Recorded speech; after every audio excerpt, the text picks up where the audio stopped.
Hey everyone, tonight we journey back to a time shrouded in fear, a world gripped by an invisible enemy they couldn't comprehend. Imagine facing utter devastation, the Black Death, with no idea what caused it. How did people cope, survive, make sense of it all without knowing about germs? If you enjoy these quiet journeys, please like and subscribe. It helps others find us. And tell us, where are you listening from tonight, and what time is it there? Now, let the sounds around you fade. Imagine a world bathed in the soft, familiar light of the sun, governed by its rising and setting and by the slow, predictable turning of the seasons. This is Europe in the middle years of the 14th century, a time before the Great Shadow fell, a time when life, though often hard, possessed a rhythm, a known pattern. It was a tapestry woven with threads of faith, labor, and the unshakable realities of the earth. The air itself felt different, perhaps heavier with the scent of wood smoke, damp earth, and livestock, yet unburdened by the specific fear that would soon define an era. Life had its challenges, its sorrows, but they were familiar ones, woven into the very fabric of existence. The vast majority of people lived their lives tied to the land. Picture the endless cycle of agriculture, the plow turning the heavy soil in spring, the careful sowing of seed, the hopeful watch over growing crops under the summer sun, and the communal effort of the harvest in autumn. Winter brought a time of rest, repair, and waiting. Fields lay fallow, regenerating their strength, mirroring the human need for respite. The scythe cutting through ripe grain, the rhythmic thud of the flail on the threshing floor, the lowing of oxen. These were the sounds that marked the passage of time. Year after year, generation after generation, life moved at the pace of a walking man or a plodding beast. Society was structured, ordered, a great chain of being stretching from God down to the lowliest peasant. This was the feudal system, a complex web of obligations. The lord of the manor offered protection, a parcel of land to work, and justice of a sort in his court. In return, the serf owed the lord labor on his personal lands, the demesne, a share of their own harvest, and various fees and duties. It wasn't slavery, but it was a binding tie. Freedom of movement was limited, life dictated by the needs of the manor and the will of the lord. Yet within this structure there was community, shared work, and shared celebrations tied to the agricultural year and the church calendar. Villages clustered around a parish church, perhaps a fortified manor house, their small, often windowless cottages huddled together. Homes were simple, typically 1 or 2 rooms, built of local materials, wattle and daub, timber, perhaps rough stone. Floors were packed earth, often strewn with rushes to absorb spills and waste, changed perhaps seasonally. Smoke from the central hearth filled the room before finding its way out through a hole in the furniture was minimal, a rough table, benches perhaps at chests, sleeping pallets stuffed with straw. Privacy was a concept largely unknown to the common folk. Families lived, worked, ate, and slept in close proximity. Compared to the quiet fields, towns were bustling, noisy, and often overwhelming to the senses. They were centers of trade, craft, and administration, often ringed by protective walls. Streets were narrow, winding, unpaved lanes that turned to mud in the rain and dust in the heat. Animals, pigs, chickens, dogs, roamed freely, foraging amongst the refuse. Waste, both human and animal, along with household slops, was often simply tossed into the street or the nearest ditch or river. The air was thick with the smells of tanneries, butcher shops, dyeing vats, and the ever-present odor of inadequate sanitation. It wasn't that people liked living in filth, but the means and understanding for effective, large-scale waste disposal were simply absent. Yet these towns pulsed with life. Craftsmen worked in small shops open to the street, the clang of the blacksmith's hammer, the rhythmic scraping of the carpenter's plane, the clatter of the weaver's loom. Guilds regulated trades, ensuring quality to a degree and controlling who could practice a particular craft. Market squares were hives of activity where farmers brought produce, merchants displayed wares from distant lands, spices, silks, wines, and townspeople haggled, gossiped, and exchanged news. These towns were magnets, drawing people from the countryside seeking opportunity or freedom from feudal ties, contributing to their crowded, vibrant, and dangerously insanitary conditions. Water, essential for life, was often drawn from communal wells or directly from rivers that might also serve as sewers. Clean water was a constant concern, though the link between contaminated water and disease wasn't understood as we know it. People relied on local knowledge, favoring upstream sources or wells known to be sweet. Beer and wine were common daily drinks, even for children, partly because they were often safer than water, their fermentation process killing some harmful organisms, though this wasn't the conscious reason for their consumption. Water management was rudimentary, focused more on milling or transport than public health. Communication across distances was incredibly slow. News traveled at the speed of a horse or a ship. Roads were often mere tracks, difficult in good weather and nearly impassable in bad. Merchants, pilgrims, soldiers, and royal messengers were the main travelers, carrying news and rumors along with their goods or orders. For the average villager, the world was small, but their manor, the local market town, perhaps a nearby shrine, news from the capital city, let alone from another country, might take weeks or months to arrive, often distorted through retelling. This isolation meant communities were largely self-contained, but also vulnerable, unaware of distant events, until they arrived at their doorstep. To this world, the church extended its immense influence. It was more than just a place of worship, it structured time itself. Church bells marked the hours of the day and called people to prayer. The year revolved around the liturgical calendar: Advent, Christmas, Lent, Easter, Pentecost, and countless saints' days, each bringing its own rituals, fasts, or feasts. The parish priest was the central figure, baptizing infants, performing marriages, hearing confessions, presiding over funerals, and offering spiritual guidance. The church building itself was often the largest, most permanent structure in a community, a focal point for social life as well as religious devotion. Faith provided the primary lens through which people understood the world and their place in it. Events, both good and bad, a bountiful harvest, a sudden storm, illness, birth, death, were interpreted through the framework of God's will, divine reward or punishment. Miracles were expected, the intercession of saints sought for protection or healing, and the devil was seen as a real and active force in the world. Life on earth was viewed as a pilgrimage, a temporary trial before the eternal judgment. This deep-seated faith offered comfort and explanation in a world full of uncertainty, but it also shaped how people would react to inexplicable catastrophe. When illness struck, understanding was based not on microbes, but on ancient theories, most prominently the system inherited from the Greek physician Galen. This was the doctrine of the four humors: blood, phlegm, yellow bile, and black bile. Each humor was associated with an element: air, water, fire, earth, and qualities: hot, cold, wet, dry. Health was believed to depend on these humors being in perfect balance within the body. Personality traits were even linked to them. A sanguine person had excess blood, a phlegmatic person, excess phlegm, a choleric person, excess yellow bile, and a melancholic person, excess black bile. Therefore, medical treatment aimed to restore this balance. If someone had a fever considered hot and dry, treatments might involve cooling foods or herbs. Bloodletting, using leeches or direct incision, phlebotomy, was a common practice for a huge range of ailments, intended to remove an excess of hot blood or to draw out perceived impurities. Purges and emetics were used to expel other excess humors. Herbal remedies based on traditional knowledge and sometimes complex theories about the signatures of plants, how their appearance suggested their use, were widely employed. Prayer and appeals for divine intervention were integral parts of the healing process. Surgery was rare, dangerous, and usually limited to treating wounds, setting broken bones, or perhaps removing bladder stones or cataracts. There was no concept of anesthesia as we know it, and the risk of infection, though not understood as such, was incredibly high. Barber surgeons often performed bloodletting and minor procedures alongside cutting hair. The university-trained physicians were few, expensive, and mainly served the wealthy, relying heavily on humoral theory, examining urine's color and smell, and consulting astrological charts for diagnosis and prognosis. Their treatments often differed little in practice from those of local healers or apothecaries. Crucially, there was no understanding of germs, viruses, or bacteria. The idea that invisible living organisms could cause disease was centuries away. Contagion was dimly grasped in some contexts, for instance, avoiding those with leprosy, but the mechanism was unknown. Disease was often attributed to miasma, bad air, or corrupt vapors rising from swamps, decaying matter, or even carried by certain winds. Unpleasant smells were directly associated with danger and disease. Divine displeasure, astrological conjunctions, or imbalances in the humors were the accepted explanations for widespread illness or sudden death. Sanitation efforts, such as they were, aimed to reduce foul odors rather than eliminate microscopic pathogens. Life expectancy was significantly lower than today. Infant and child mortality rates were heartbreakingly high. Minor injuries could become fatal through infection. Childbirth was perilous for both mother and child. Yet those who survived childhood and avoided major accidents or illnesses could potentially live into their 50s, 60s, or even beyond, though this was the exception rather than the rule. People were accustomed to death as a frequent visitor, integrated into the fabric of family and community life. Funerals were important rituals, reaffirming faith and communal bonds in the face of loss.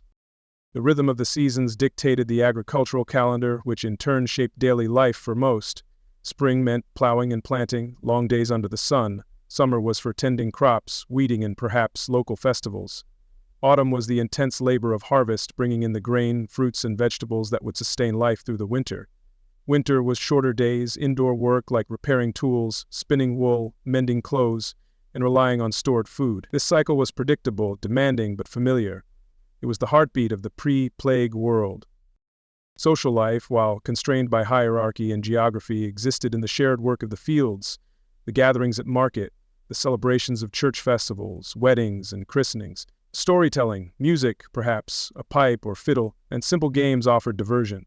Taverns in towns or alehouses in villages were social hubs, particularly for men. Despite the hardships, communities functioned, families were raised, and the essential patterns of human existence continued much as they had for centuries. There was a sense of permanence, of continuity. The landscape itself reflected this order. Vast forests still covered large parts of Europe, interspersed with patches of cultivated land.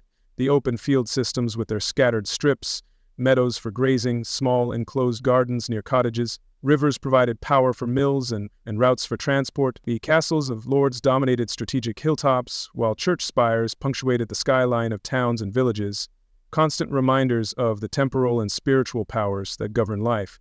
It was a world both beautiful and harsh, ordered yet vulnerable. Consider the sensory experience, the smell of wood smoke mingling with manure, the distant sound of church bells, the creak of a cartwheel, the feel of rough woolen cloth, the taste of dark bread and weak ale, the sight of thatched roofs against a vast, open sky. This was the backdrop, the everyday reality. The concerns were local. The weather, the harvest, the health of one's family and livestock, the demands of the Lord, the state of one's soul. The wider world was distant, abstract. This, then, was the world on the eve of disaster, a world ordered by seasons, structured by feudalism, guided by faith, explained by humors, and largely unaware of the microscopic realities of disease. Life was a known quantity, its hardships familiar, its rhythms predictable. If it was a world functioning according to its own logic, utterly unprepared for the scale and nature of the devastation that was already gathering force, far away, carried on trade routes, soon to sweep across the land and change everything. The ordinary, the mundane, the predictable. This was the stage upon which the Black Death would make its terrifying entrance. The year is 1346. Far to the east, beyond the familiar horizons of most Europeans, lies the Black Sea. Here, nestled on the Crimean Peninsula, is the bustling trading port of Caffa, a violent outpost controlled by merchants from the powerful Italian city-state of Genoa. Caffa is a crossroads, a place where goods and people from Asia and Europe meet. Silks, spices, furs, and grains pass through its busy harbor. But in this year, Caffa is a city under siege, surrounded by the warriors of the Golden Horde led by Khan Jani Beg. Tensions between the Genoese traders and the local Mongol rulers have spilled into open conflict. The siege drags on. The attackers, fierce warriors of the steppe, are themselves afflicted by a sudden, devastating illness that sweeps through their ranks. Contemporary accounts passed down through chronicles speak of a grim tactic employed by the Khan, though its historical accuracy remains debated. It is said that in frustration, and perhaps seeing the effects of the disease among his own men, Yani Beg ordered the corpses of plague victims to be loaded onto catapults and hurled over the city walls of Caffa. Whether by this specific act or simply through the inevitable contact that sieges entail, the disease breached the defenses.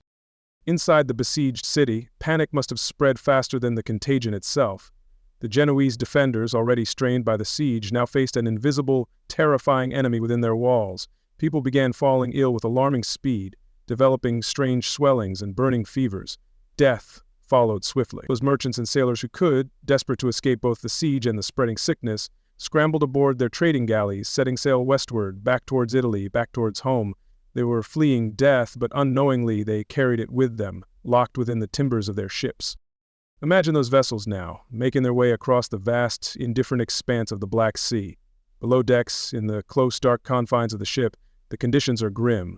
Alongside the crew and passengers, another population thrives.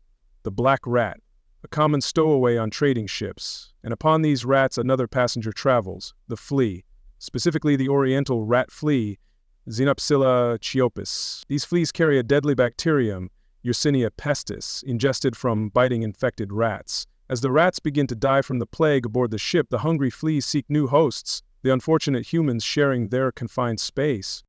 The journey continues, westward through the Bosphorus Strait, past the legendary city of Constantinople, itself soon to be engulfed by the pestilence. The ships sail on, through the Aegean Sea, dotted with islands, perhaps making brief stops, each pause a potential spark landing on dry tinder. The sailors, one by one, might begin to feel unwell. A sudden fever, aches, exhaustion. Then the terrifying hallmark appears. A swelling, perhaps in the groin or under the arm or on the neck. A painful lump growing rapidly, hardening beneath the skin. This is the bubo, the symptom that would give the bubonic plague its name. In October of 1347, after a long and harrowing journey, 12 Genoese galleys, spectral harbingers of doom, arrived at the port of Messina in Sicily. The people of Messina, gathering at the harbor to trade or greet the arrivals, were met with a horrifying sight. Many of the sailors aboard were already dead or dying. Those still alive were weak, feverish, perhaps delirious, marked by the strange, dark swellings upon their body. One contemporary chronicler, Michael of Piazza, described them as having sickness clinging to their very bones. The stench of death and disease hung heavy in the air around the ships. Initial reaction in Messina was one of shock and revulsion. The port authorities quickly grasped the danger, perhaps not its nature, but its deadly consequence. Orders were given immediately. The Genoese death ships were to be expelled from the harbor. But it was already far too late. Brief contact, the unloading of goods, perhaps even rats scurrying down mooring ropes, or infected fleas finding new hosts amongst the dock workers and onlookers. The invisible seeds of the plague had already been sown on Sicilian soil. The whispers on the wind had become a terrifying reality. The disease exploded within Messina. People who had been healthy only days before were suddenly struck down. The primary symptom, described with fear and confusion, was the bubo. These weren't ordinary boils. They were described as swellings ranging from the size of an egg to that of an apple, appearing predominantly in the groin, armpits, or neck, locations rich in lymph nodes, though they didn't know that was the connection. The buboes were intensely painful, and the skin over them often turned dark purple or black due to subcutaneous hemorrhaging, bleeding under the skin. This necrosis gave the plague its most enduring and fearsome name, the Black Death. Alongside the buboes came other debilitating symptoms. A violent fever would seize the victim, accompanied by severe chills and trembling. Intense fatigue and exhaustion made movement almost impossible. Many experienced aches throughout their body, headaches, and often vomiting. Confusion or delirium might set in as the fever raged. The progression was terrifyingly swift. From the first appearance of symptoms, death often followed within 3 to 5 days, sometimes even sooner. Recovery was rare, seemingly miraculous to those who witnessed the disease's relentless march. As Messina succumbed to panic and pestilence, fear became a powerful vector itself. People fled the dying city, hoping to outrun the invisible killer. They scattered inland towards other towns and villages across Sicily, seeking refuge with relatives or simply trying to get away. But many carried the infection with them, hidden in their bodies or amongst their belongings. Instead of finding safety, they became unwitting agents of the plague's relentless spread across the island. The initial point of infection became a center of dispersal. Messina was just the beginning. The fleeing Genoese ships, denied safe harbor in some ports, likely continued their journey, or perhaps other infected vessels sailing from the east arrived concurrently at other major European hubs. By the winter of 1347 and into early 1348, the plague had secured multiple beachheads on the European mainland. Genoa, the home port of the Kaffa merchants, was hit hard. Venice, its great commercial rival, with its vast network of trade reaching deep into the heart of Europe, also succumbed. Its crowded canals and islands offered no protection. Instead, they facilitated the spread. Further west, the bustling port of Marseille in southern France became another crucial entry point. From these great maritime cities, Messina, Genoa, Venice, Marseille, the pestilence began its inexorable crawl inland, following the trade routes, river valleys, and pathways of human movement. It moved like an invisible tide, seeping into communities large and small, carried by merchants, pilgrims, soldiers, and refugees. The very networks that brought prosperity to Europe were now conduits for unprecedented disaster. The interconnectedness of the medieval world proved its fatal vulnerability. Soon, observers began to notice variations in the illness, suggesting different manifestations of the same horror. While the bubonic form, with its signature swellings, was most common, a second, even more terrifying form appeared, the pneumonic plague. This variant seemed to attack the lungs directly. Victims suffered soaring fevers, severe coughing fits that often produced bloody sputum, chest pain, and extreme difficulty breathing. It felt as if they were drowning from within. The progression was incredibly rapid, with death often occurring in just 1 or 2 days. What made the pneumonic form particularly frightening was its apparent mode of transmission. Unlike the bubonic form, which seemed linked to the swellings and perhaps required some form of contact, though the flea vector wasn't understood, The pneumonic plague appeared to spread directly from person to person through the air. The coughs of the infected aerosolized the bacteria, allowing others to inhale it directly into their lungs. This meant crowded homes, marketplaces, or churches became death traps. It bypassed the rat flea cycle for human-to-human transmission, making it incredibly contagious and fast-spreading, especially during colder months when people huddled indoors. And then there was the third manifestation, the septicemic plague. This occurred when the Yersinia pestis bacteria multiplied overwhelmingly in the bloodstream itself. This form was the swiftest and deadliest of all. Victims experienced high fever, chills, extreme prostration, and often widespread bleeding internally and under the skin, causing large dark patches or spots of another possible origin for the name, Black Death. Shock and organ failure followed rapidly. Terrifyingly, death could occur within hours of the first symptoms, sometimes even before the characteristic buboes of the bubonic form had a chance to develop. The victim might simply feel unwell, collapse, and die shortly thereafter. The sheer speed and efficiency of the killer were unlike anything previously experienced on such a scale. Chroniclers wrote of people going to bed seemingly healthy and being found dead in the morning. Lunch companions might not survive until dinner. The mortality rate was staggering. While precise figures are impossible to determine, contemporary accounts consistently speak of immense losses. In afflicted communities, it often seemed that the majority of those who fell ill perished. Estimates suggest mortality rates for the bubonic form might have been 30–75%, while the pneumonic and septicemic forms approached 100%. This wasn't just another outbreak, it felt like the end of the world. Imagine the psychological impact. First, disbelief. This couldn't be happening. Early cases might have been dismissed as unusual fevers or other known ailments, but as the deaths mounted, day after day, with terrifying speed and in horrifying numbers, disbelief gave way to confusion, and then to raw, primal fear. The sheer inexplicability of it was profoundly unsettling. What was this invisible force that struck so suddenly and so lethally? Where did it come from? Why was it happening? The established framework of understanding the world offered few comforting answers. People desperately sought explanations within their existing worldview. Was it punishment from God for humanity's sins? Many clergy preached this interpretation, calling for repentance, prayer, and processions, though these gatherings often only hastened the spread of the pneumonic form. Was it caused by miasma, corrupt air emanating from the earth? Perhaps triggered by earthquakes or floods, people burned aromatic woods, carried flowers or pouches of herbs, and kept windows shut tight against the perceived poisonous vapors. Was it due to an unfavorable alignment of planets? Astrologers were consulted, offering complex celestial explanations.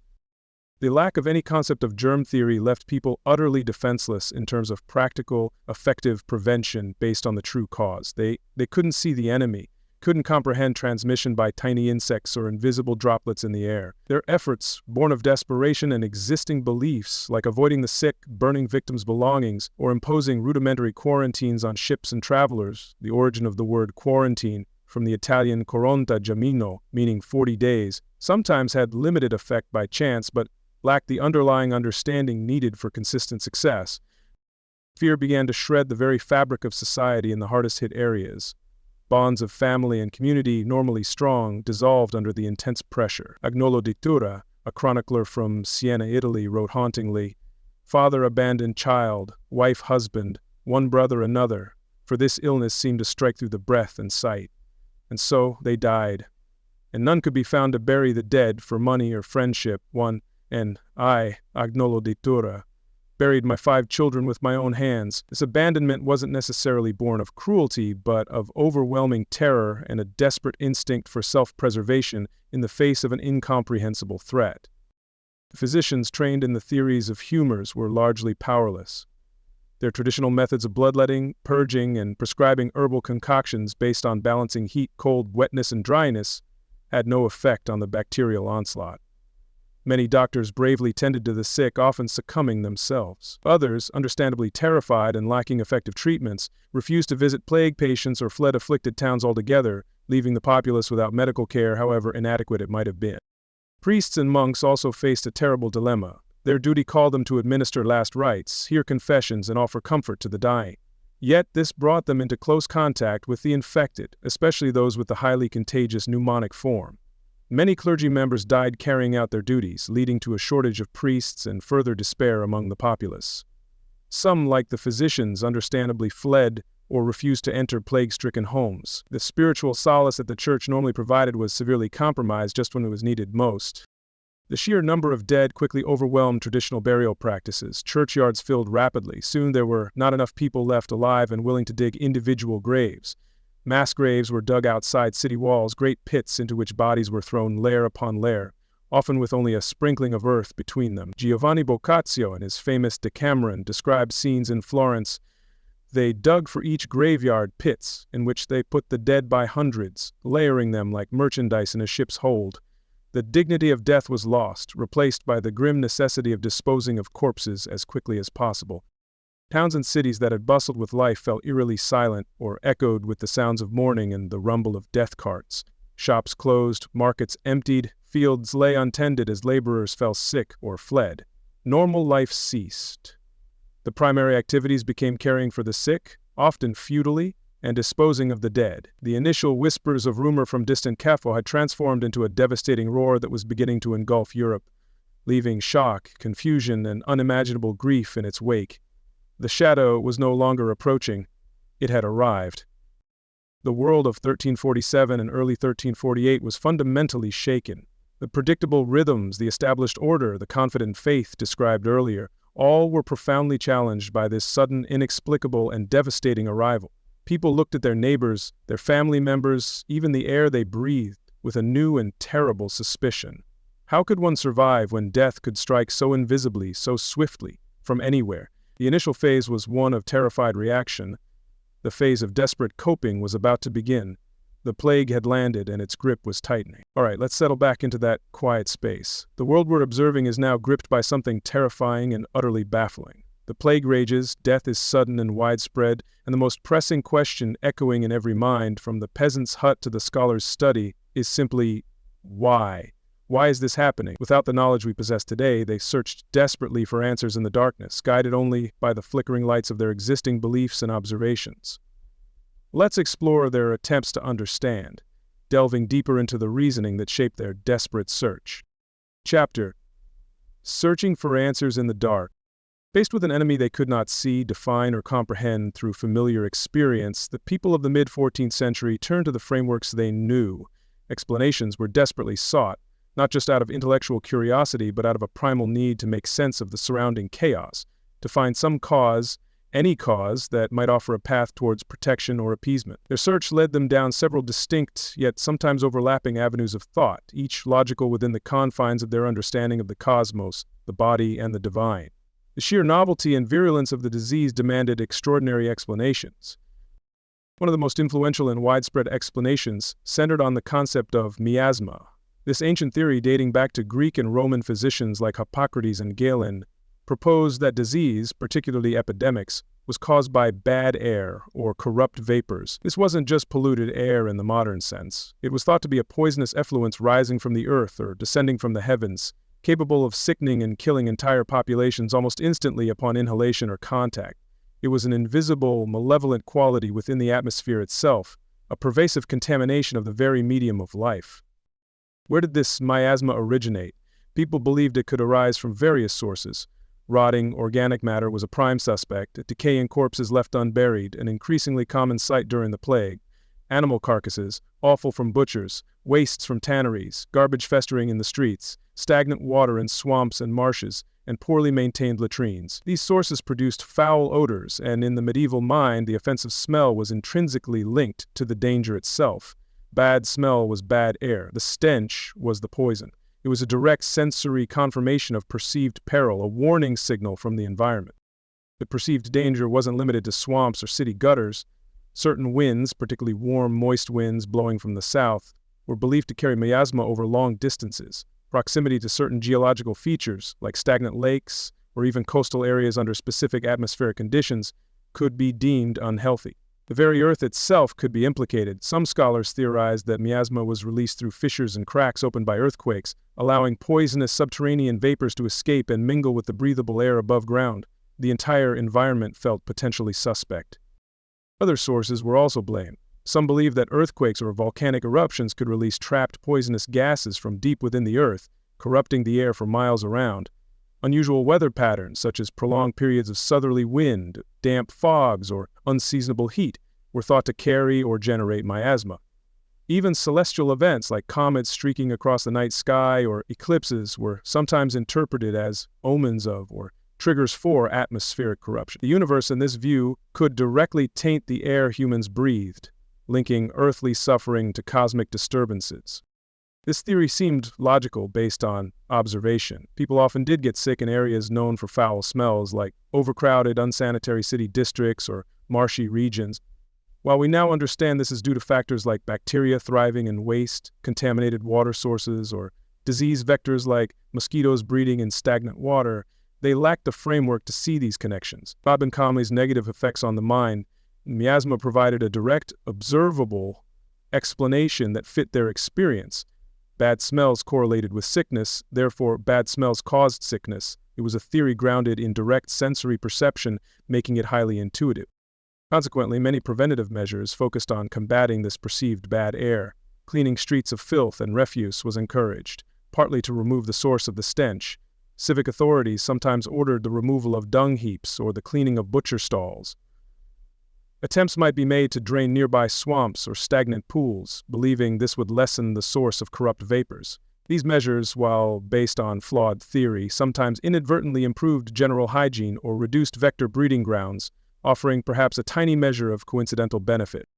People also actively tried to purify or displace the miasma. They burned substances believed to possess strong, pleasant, or purifying odors, thought to counteract the bad air.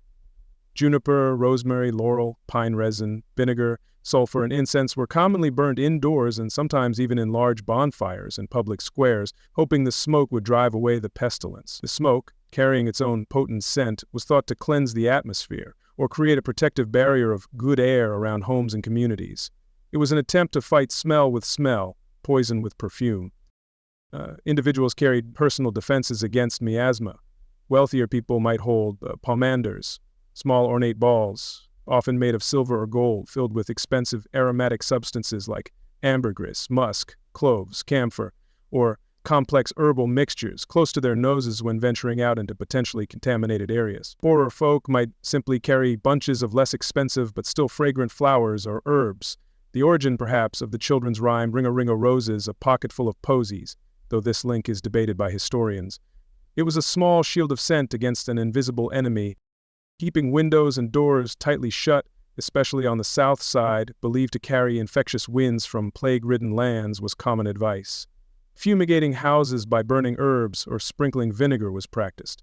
Some physicians even wore elaborate costumes, most famously depicted later, but perhaps with roots in this period, featuring long cloaks, gloves, and distinctive beaked masks. The beaks were intended to be filled with aromatic herbs, acting as a primitive respirator to filter the air breathed by the doctor while treating patients, protecting them from the perceived miasma emanating from the sick. Ringing church bells loudly and frequently was another practice sometimes employed, based on the belief that the vibrations and the loud sound could somehow disrupt and disperse the poisonous miasmic clouds. Similarly, firing cannons or making other loud noises was occasionally attempted with the same intention of clearing the air, literally shaking the corruption out of the atmosphere. These actions reflect the desperation and the limited tools available, trying to fight an atmospheric enemy with sound and scent. While ineffective against Yersinia pestis, these efforts provided a sense of taking action, of doing something against the invisible threat. Alongside these naturalistic explanations rooted in the observable environment, a powerful theological interpretation took hold. The plague was an act of God. In a deeply religious age where faith permeated every aspect of life and the Church's teachings provided the primary framework for understanding existence, it was natural, almost inevitable, to view such an unprecedented catastrophe through a divine lens. The sheer scale and terrifying efficiency of the Black Death seemed beyond purely human or mundane natural causes. Surely, many concluded, this was a manifestation of God's righteous anger, a terrible punishment visited upon a sinful world.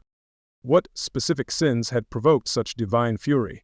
Preachers and moralists pointed to a wide array of perceived contemporary failings, often reflecting their own anxieties and agendas. Commonly cited were pride and vanity, particularly condemned in the worldly fashions and extravagant clothing adopted by nobles and wealthy burghers. Greed and usury among merchants and moneylenders were seen as offenses against Christian charity. Envy, gluttony, sloth, and lust, the classic deadly sins, were frequently invoked.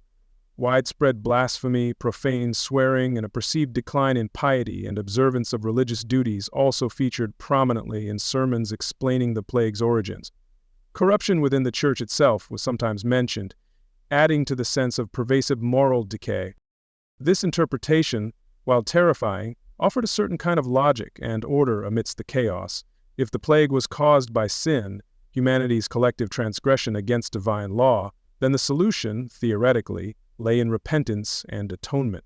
This led to an intensification of religious observances, at least among those who clung to faith. Churches saw increased attendance, at least initially, before fear of contagion in crowds kept people away or clergy died. People flocked to confession, seeking absolution for their sins, hoping to personally appease God's wrath. Prayer vigils were organized, lasting through the night. Public displays of penance became more common as communities sought collective forgiveness. Processions wound through towns and countryside, with people praying, singing hymns, chanting litanies, and carrying crosses and relics, begging for God's mercy. Some communities made collective vows, promising to erect chapels dedicated to plagued saints, undertake difficult pilgrimages, or perform specific acts of charity if they were spared from the pestilence or delivered from its grip. These actions aimed to demonstrate remorse and piety on a communal scale. Veneration of saints believed to offer protection against plagues surged. Saint Roch became particularly popular. According to legend, he had devoted himself to caring for plague victims, contracted the disease himself, often depicted pointing to a bubo on his thigh, and miraculously recovered in isolation, aided by a dog that brought him bread. Saint Sebastian, an early Christian martyr traditionally depicted pierced by arrows, also became a key plague saint. The arrows were seen as analogous to the sudden piercing strike of the pestilence, and his survival, in some versions of his legend, offered hope. Praying to these intercessors was a common recourse.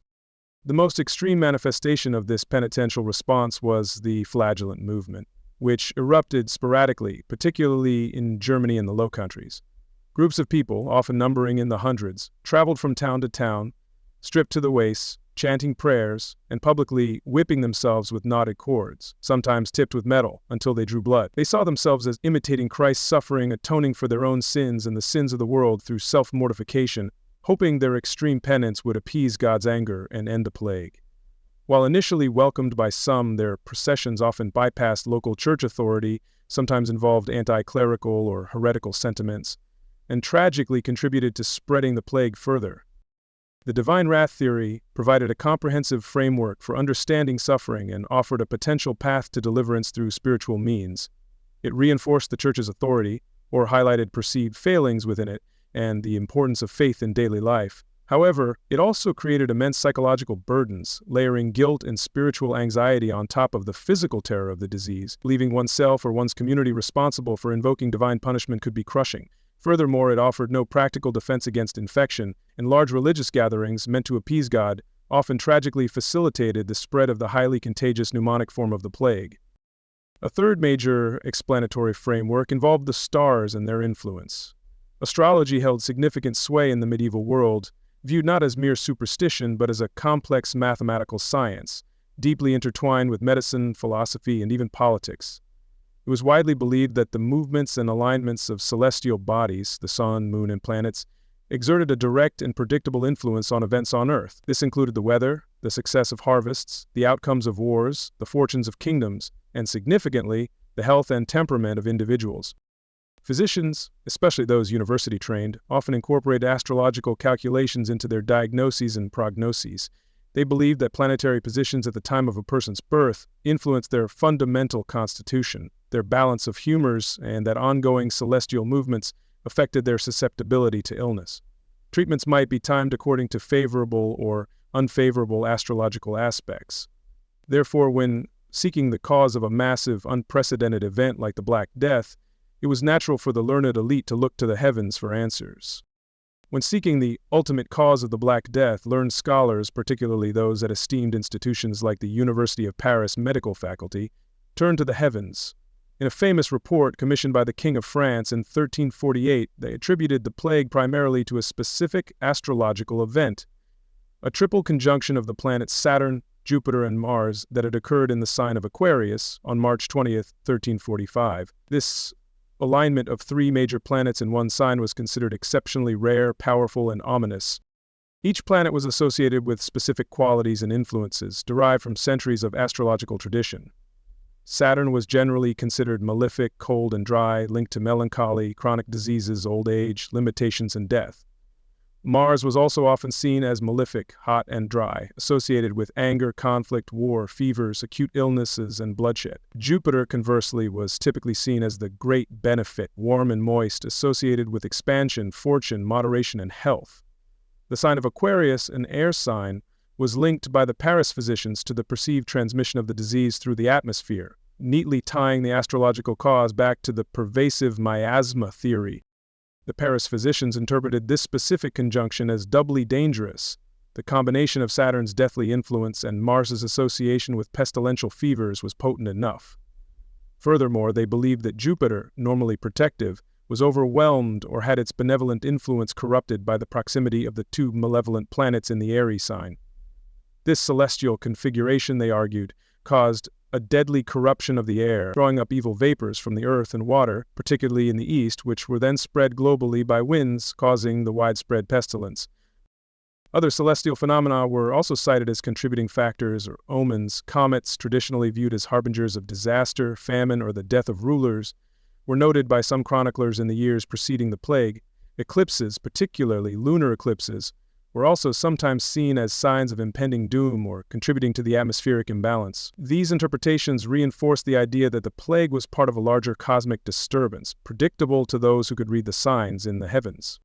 This astrological explanation provided a natural cause, rooted in the observable to astronomers movements of the heavens, operating within God's ordained cosmic order. God created the stars and set them in motion, so astrological influence wasn't necessarily seen as contradicting divine will, but rather as revealing the mechanisms through which that will operated in the natural world. It offered a sophisticated, learned interpretation that appealed to intellectuals and those seeking explanations beyond simple divine anger or bad smells, though it clearly incorporated elements of both prevailing theories. While providing a grand cosmic cause for the plague's appearance at that specific time, astrology offered little in the way of practical prevention, beyond general advice derived from humoral theory, keeping the body in balance, avoiding exposure to the corrupt air whose existence the stars supposedly confirmed, perhaps using therapies aligned with combating the specific negative planetary influences believed to be at play, using cooling remedies against Mars's heat. It explained why now, placing the catastrophe within a larger, albeit predetermined celestial timeline, for many, this offered a form of intellectual understanding, attributing the disaster to vast impersonal forces, rather than immediate human sin or simple decay. However, in the face of overwhelming fear and the palpable failure of miasma theory, divine appeals, or astrological understanding to halt the plague's relentless advance, another, darker human tendency surged with devastating consequences: scapegoating. When people feel powerless and terrified by something they cannot comprehend or control, there is a powerful psychological urge to find someone to blame, to identify a specific group onto whom fear, anger, and frustration can be projected. This allows for a false sense of regaining control. If the cause, the blamed group, can be identified and eliminated, perhaps the incomprehensible threat will disappear. It is a tragic, recurring pattern in human history during times of crisis. Throughout the Black Death, various marginalized groups became targets of suspicion and violence, but the most widespread and tragically lethal scapegoating was directed against Jewish communities across Europe. Long-standing religious prejudice, viewing Jews as Christ killers and perpetuating harmful myths about their practices, combined with economic resentment, Jews were often restricted to professions like money lending, leading to indebtedness among Christians, created fertile ground for baseless accusations when disaster struck. The unfamiliarity of their distinct religious customs also made them easy targets for suspicion. Rumors spread like wildfire, passed along trade routes and through panicked populations, accusing Jews of deliberately causing the plague by poisoning wells, springs, and food supplies, sometimes allegedly as part of an international conspiracy orchestrated by Jewish leaders to destroy Christendom. These accusations were entirely false and irrational. Jewish populations suffered from the plague just as heavily, often more so due to living in crowded, segregated ghettos, as their Christian neighbors. Their own religious laws emphasizing hygiene sometimes led to slightly lower mortality in some areas, which paradoxically fueled suspicion rather than admiration. Despite the absurdity of the charges and the lack of any credible evidence, fear and hysteria drove horrific persecution. In numerous towns and cities, particularly in the Rhineland, Germany, Switzerland, and eastern France, Jewish communities were attacked by enraged mobs, often encouraged by radical preachers or indebted nobles. People were rounded up, frequently subjected to brutal torture to extract forced confessions of well poisoning, and then brutally massacred. Entire communities were wiped out through burnings, drownings, or forced conversions. The pogrom in Strasbourg in February 1349, where hundreds, perhaps close to 2,000, Jews were burned alive in their cemetery even before the plague had significantly struck the city, stands as a chilling example of this preemptive violence based solely on fear and accusation. Authorities, both secular and religious, had mixed responses. Pope Clement VI, residing in Avignon, issued papal bulls in 1348 and 1349 condemning the violence against Jews, stating explicitly that they were dying from the plague just like Christians, and attributing the cause to divine will or celestial conjunctions, not human malice. He argued that the plague-afflicted lands where no Jews lived, debunking the poisoning theory. Some local rulers, like Duke Albrecht Tecus of Austria, and city councils tried to protect their Jewish populations, sometimes for humanitarian reasons, sometimes for pragmatic economic ones, recognizing their vital role in finance and trade. However, mob violence, fueled by raw fear, grief, extremist preachers, and sometimes the greed of those who stood to gain from the elimination of Jewish creditors or the seizure of their property, frequently overwhelmed official attempts at protection, or were even tacitly encouraged by local elites. Other marginalized groups also faced suspicion and persecution, though generally less systematically than the Jewish communities. Lepers, already feared, segregated in leper houses, leprosaria, and widely ostracized due to their disfiguring disease, which was also poorly understood and falsely believed to be highly contagious and possibly hereditary, were sometimes accused of collaborating with Jews or independently spreading the pestilence through similar means of poisoning. Isolated incidents of violence against lepers occurred, fueled by the same fear of the unclean outsider. Foreigners and travelers, simply by virtue of being outsiders in a time of crisis, were naturally viewed with suspicion. They might be blamed for bringing the disease into a previously unaffected community. Their unfamiliar accents or customs could mark them for hostility. Mani people, often called gypsies or other names, whose itinerant lifestyle and distinct culture made them perpetual outsiders in the eyes of settled populations, also faced accusations and hostility in some regions, fitting the pattern of blaming those perceived as different and rootless. Even beggars, the poor, and individuals with physical deformities could occasionally become targets. Their poverty might be seen as a sign of moral failing that attracted divine punishment, or their physical difference could trigger superstitious fears. In the heightened atmosphere of panic, anyone perceived as other or living outside the norms of the community could potentially become an object of suspicion and blame. The fear turned neighbor against neighbor, community against community. Official inquiries sometimes debunked specific poisoning claims, but these rational findings were often ignored by a populace desperate for a simple answer and a target for their rage. This scapegoating, born of terror, grief, ignorance, and pre-existing prejudice, stands as one of the most tragic and shameful aspects of the Black Death era. It demonstrates how societal fault lines and deep-seated biases can be dangerously inflamed during times of overwhelming crisis. Blaming vulnerable groups offered a simplistic, tangible enemy in place of the invisible, incomprehensible biological reality of the plague. It provided an outlet for unbearable fear and rage, but did absolutely nothing to stop the disease itself, instead adding horrific layers of human-inflicted suffering, injustice, and mass murder to the already catastrophic toll of the pestilence. Underpinning all these diverse attempts at explanation, the environmental theory of miasma, the theological interpretation of divine wrath, the cosmic determinism of astrology, the hateful deflection of scapegoating, was the complete and profound absence of germ theory, the fundamental concept that disease could be caused by invisible living organisms, bacteria in this case, transmitted through specific vectors like flea bites, contaminated fluids, or respiratory droplets, was entirely unknown and centuries away from discovery. Without this crucial piece of knowledge, their explanations were necessarily incomplete and often tragically misguided, however logical they seemed within their own frame of reference. They were truly searching for answers in the dark, trying to illuminate an abyss with candles.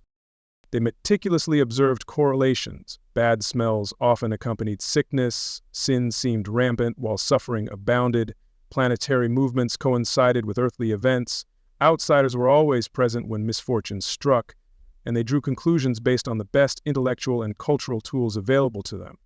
The theory of miasma addressed the perceived link between environment and disease. Divine wrath addressed the inescapable moral and spiritual dimensions of suffering. Astrology provided a grand cosmic framework for understanding fate and timing.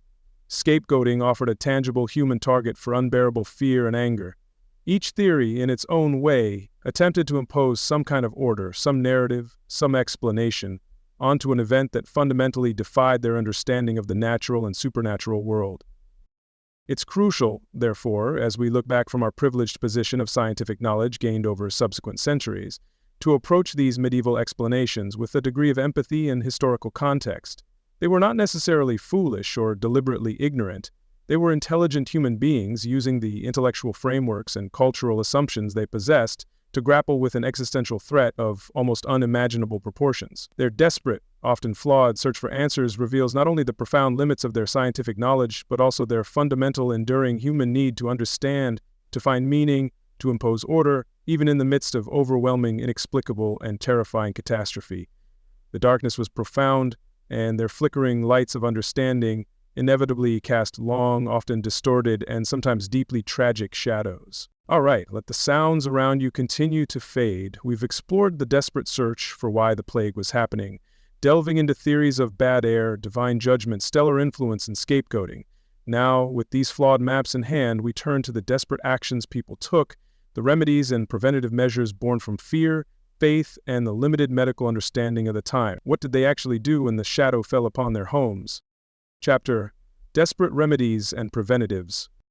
Faced with a disease that defied explanation and killed with terrifying speed, the people of the 14th century grasped at any straw, any potential remedy or preventative measure suggested by their worldview. Logic, tradition, faith, and sheer desperation fueled a bewildering array of practices, ranging from intense piety to dangerous medical interventions and rituals bordering on magic. The goal was simple: survival. The methods, viewed from our perspective, were often tragically misguided, sometimes useless, and occasionally actively harmful. Yet they represent the sum of human ingenuity struggling against an overwhelming and incomprehensible foe. Religious responses remained paramount for many, intertwining explanation with action. If the plague was God's punishment, then appeasing God was the most logical defense. Individual piety intensified. People spent hours in prayer, attended Mass more frequently where possible and permitted, as fear sometimes closed churches, and rushed to confess their sins to priests, hoping personal absolution might grant protection or ensure salvation if the worst occurred, making vows to God or specific saints in exchange for protection, promising pilgrimages, charitable donations, or the commissioning of religious art became commonplace. Public displays of faith were seen as crucial for communal salvation. Processions became a frequent sight, solemn parades winding through plague-stricken towns. Participants chanted litanies, sang hymns, carried holy relics believed to possess protective power, held aloft crucifixes and banners depicting saints, all in a communal appeal for divine mercy. Ironically, these large gatherings of people, breathing the same air and in close proximity, likely facilitated the spread of the pneumonic form of the plague, turning acts of devotion into unwitting vectors of infection. The most extreme form of public penance was seen in the flagellant movement. These groups, arising spontaneously in response to the plague's terror, particularly in Germanic lands and the Low Countries, practiced a radical form of atonement. They marched from town to town, often wearing distinctive clothing, performing public rituals that culminated in self-flagellation. Using knotted ropes or leather whips, sometimes embedded with sharp pieces of metal, they would lash their own backs and chests until blood flowed freely, all while chanting prayers and hymns. The flagellants believed their intense suffering could appease God's wrath, serving as a vicarious atonement for the sins of the wider community. Their dramatic, bloody spectacles initially attracted large crowds and garnered sympathy, but their movement often operated outside the established church hierarchy. Some groups developed anti-clerical sentiments or unorthodox beliefs. Eventually, combined with the disorder they sometimes caused and the clear risk of spreading disease, both through their travels and the potential infection of their wounds, the church hierarchy condemned the movement as secular authorities began suppressing their activities by the later stages of the initial outbreak. Beyond collective appeals and extreme penance, individuals sought divine protection through more personal objects and practices. Religious medals, particularly those blessed or associated with plague saints like Roche or Sebastian, were worn as protective amulets. Small fragments of relics or pieces of cloth that had touched relics were treasured. Pilgrimages to local shrines, if travel was possible and considered safe enough, were undertaken. Every available avenue of seeking divine intervention was explored, reflecting a deep-seated belief that the ultimate solution lay beyond human agency. Alongside faith, the established medical framework of humoralism dictated many treatments. aimed at correcting the perceived imbalance within the body caused by the pestilence. Since plague often involved fever, seen as excess heat, and sometimes delirium or dark buboes, associated with corrupt humors, treatments focused on removing the offending excesses. The bloodletting, or phlebotomy, was perhaps the most common medical intervention for almost any serious illness, and the plague was no exception. Physicians or barber surgeons would open a vein with a lancet, often near the location of a bubo, or in a vein believed connected to the afflicted part of the body, according to complex humoral charts. The rationale was to drain away the hot or corrupt blood, thereby reducing fever and removing the morbid matter believed to be poisoning the patient. The amount of blood taken could be substantial, sometimes repeated over several days, while perhaps occasionally providing temporary relief from fever-induced hypertension in robust patients. Bloodletting more often dangerously weakened already debilitated individuals, potentially hastening death through blood loss, shock, or infection introduced by unclean instruments. It was a standard practice applied with conviction, but fundamentally counterproductive against a systemic bacterial infection. Leeches were also widely used for similar purposes, applied directly to the skin, often around inflamed areas or buboes. These segmented worms would attach themselves and draw blood. They were seen as a gentler, more localized way of removing bad blood or reducing swellings. Collecting and maintaining leeches was a specific trade, and their use was common across social strata. Like direct phlebotomy, however, leeching further depleted the patient's strength and carried risks of infection without addressing the underlying cause of the illness. Another key strategy based on humoral theory was purging the body of other bad humors, such as excess yellow bile or black bile, melancholy, which were thought to contribute to the disease state. This was achieved through powerful emetics to induce vomiting or strong laxatives and enemas to cause purging from the bowels. Potions containing substances like hellebore, scammini, or other potent herbs were administered. These treatments were often violent and exhausting for the patient, causing dehydration and further weakening their ability to fight the actual infection. The goal was internal cleansing, but the method was often brutal. Dietary adjustments were also prescribed based on humoral principles. Patients with fevers might be advised to consume cooling and moistening foods such as certain fruits, melons, pomegranates, vegetables, lettuce, cucumber, barley water, or diluted vinegar preparations. Conversely, other conditions or stages of the illness might call for heating or drying foods. Recommendations were often contradictory, depending on the physician's specific interpretation of the patient's humoral imbalance. Maintaining the patient's strength through gentle nutrition might have been beneficial, but the rigid application of humoral dietary rules often restricted potentially helpful foods.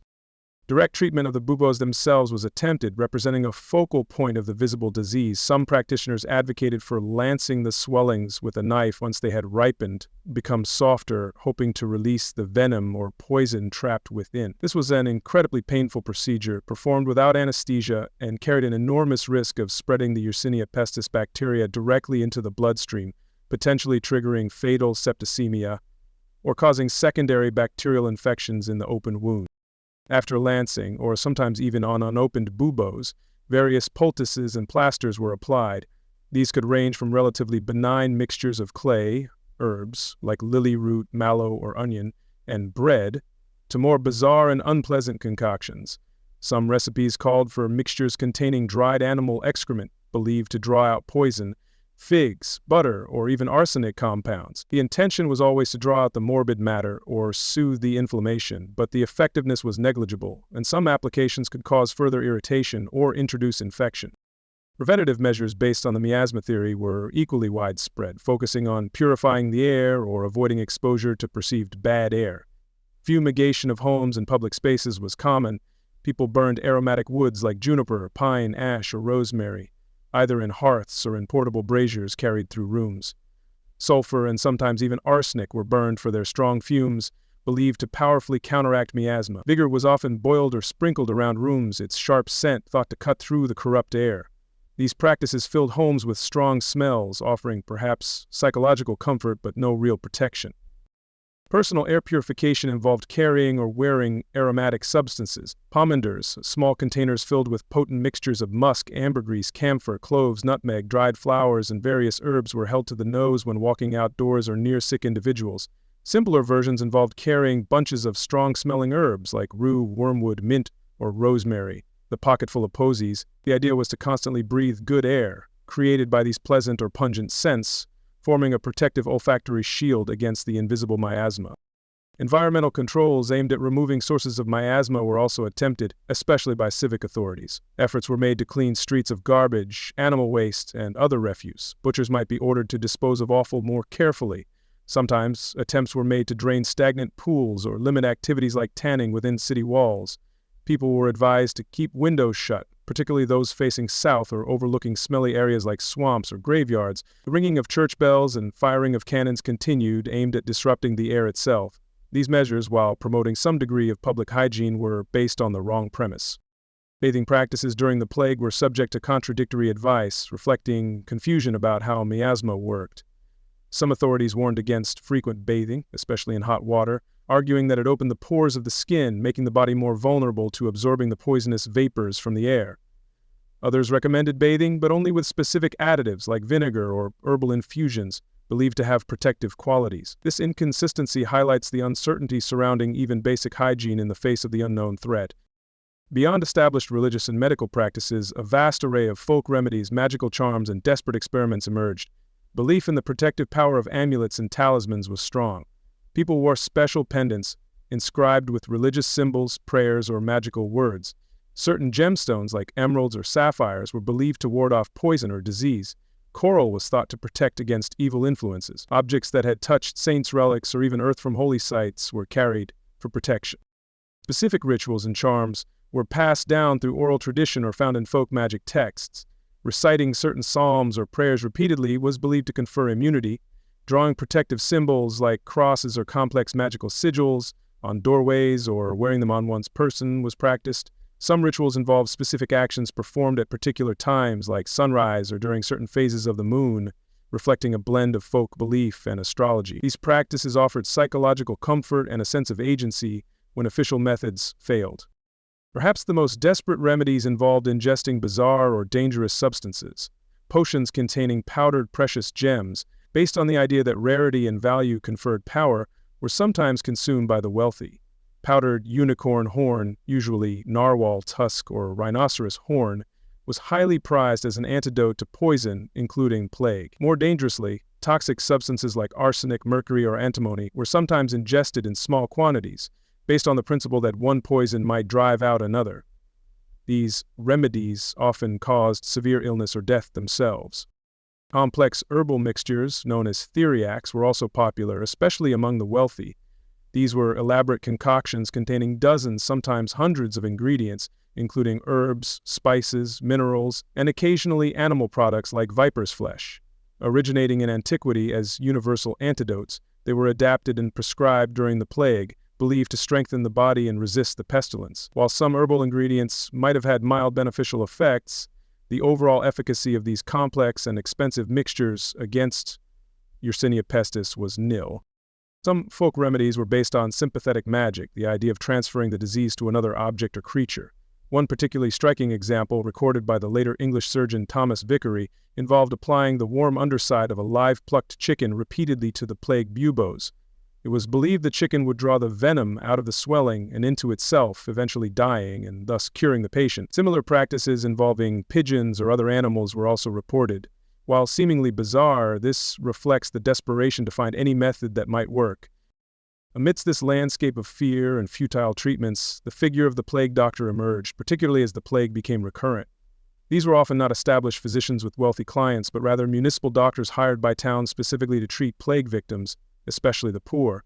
They agreed to work in plague-stricken areas, often for substantial hazard pay, when other doctors had fled or refused to treat the infected. Some were young and inexperienced, others were second-rate physicians, and a few were outright charlatans seeking to profit from the crisis. The iconic image of the plague doctor, the figure clad head to toe in dark waxed leather or canvas, wearing gloves, boots, a wide-brimmed hat, and most famously, a long bird-like beak mask, is largely solidified from descriptions and depictions of the 17th century outbreaks. However, the principle of protective clothing to ward off miasma was certainly understood during the Black Death. Physicians treating plague victims recognized the risk and attempted to shield themselves. Long gowns, gloves, and some form of face covering, likely infused with herbs, would have been used by some practitioners in the 14th century. The famous beak mask, when it became standardized, was designed with a specific purpose rooted in miasma theory. The long beak was hollow, intended to be filled with a potent mixture of aromatic herbs, spices, and other substances, such as camphor, mint, cloves, myrrh, rose petals, laudanum, or vinegar-soaked sponges, the doctor breathed only air filtered through this aromatic barrier, protecting them from the corrupt air believed to emanate from the patient and the environment. Glass eyepieces protected the eyes. They often carried a wooden stick or cane allowing them to examine patients, lift bedding, or direct bystanders without actually touching the potentially infected person or their belongings. Despite any protective gear, the treatments offered by plague doctors were generally the same ineffective and often harmful remedies based on humoral and miasma theories already discussed. Lancing buboes, prescribing purges and bloodletting, advising on fumigation and diet. Their contracts often required them to witness wills and perform autopsies, which could sometimes contribute to understanding the disease's physical effects, but also increased exposure. Perhaps their most significant function, grimly, was simply to keep count of the dead, providing authorities with tallies of the plague's toll. The role of the plague doctor was incredibly dangerous. They had constant close contact with highly infectious patients suffering from bubonic, pneumonic, and septicemic plague. Consequently, the mortality rate among these doctors was extremely high. Many died within weeks or months of taking up their posts.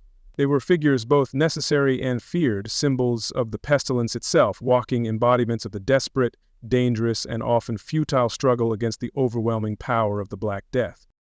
In reviewing these myriad remedies and preventative measures, the overwhelming impression is one of desperation. People were willing to try almost anything, layering religious appeals upon humoral treatments, upon miasma defenses, upon folk magic. Actions often contradicted each other. Large processions, encouraged by faith, spread disease, feared by miasma theory. Bloodletting weakened patients needing strength. It was a chaotic landscape of trial and error, conducted without the compass of germ theory. The remedies often reflected the perceived causes. If sin caused it, repent. If bad air caused it, purify the air. If humors were imbalanced, rebalance them. But the true cause remained unseen, rendering most efforts tragically ineffective or worse. The helplessness must have been profound. Let yourself sink deeper into stillness. We've journeyed through the desperate search for explanations and the often futile remedies attempted against the plague, but when cures failed and understanding remained elusive, societies and individuals reacted in more fundamental ways, through instinct, avoidance, and attempts at physical control. How did communities try to wall themselves off from the invisible enemy? And how did they cope with the overwhelming presence of death itself?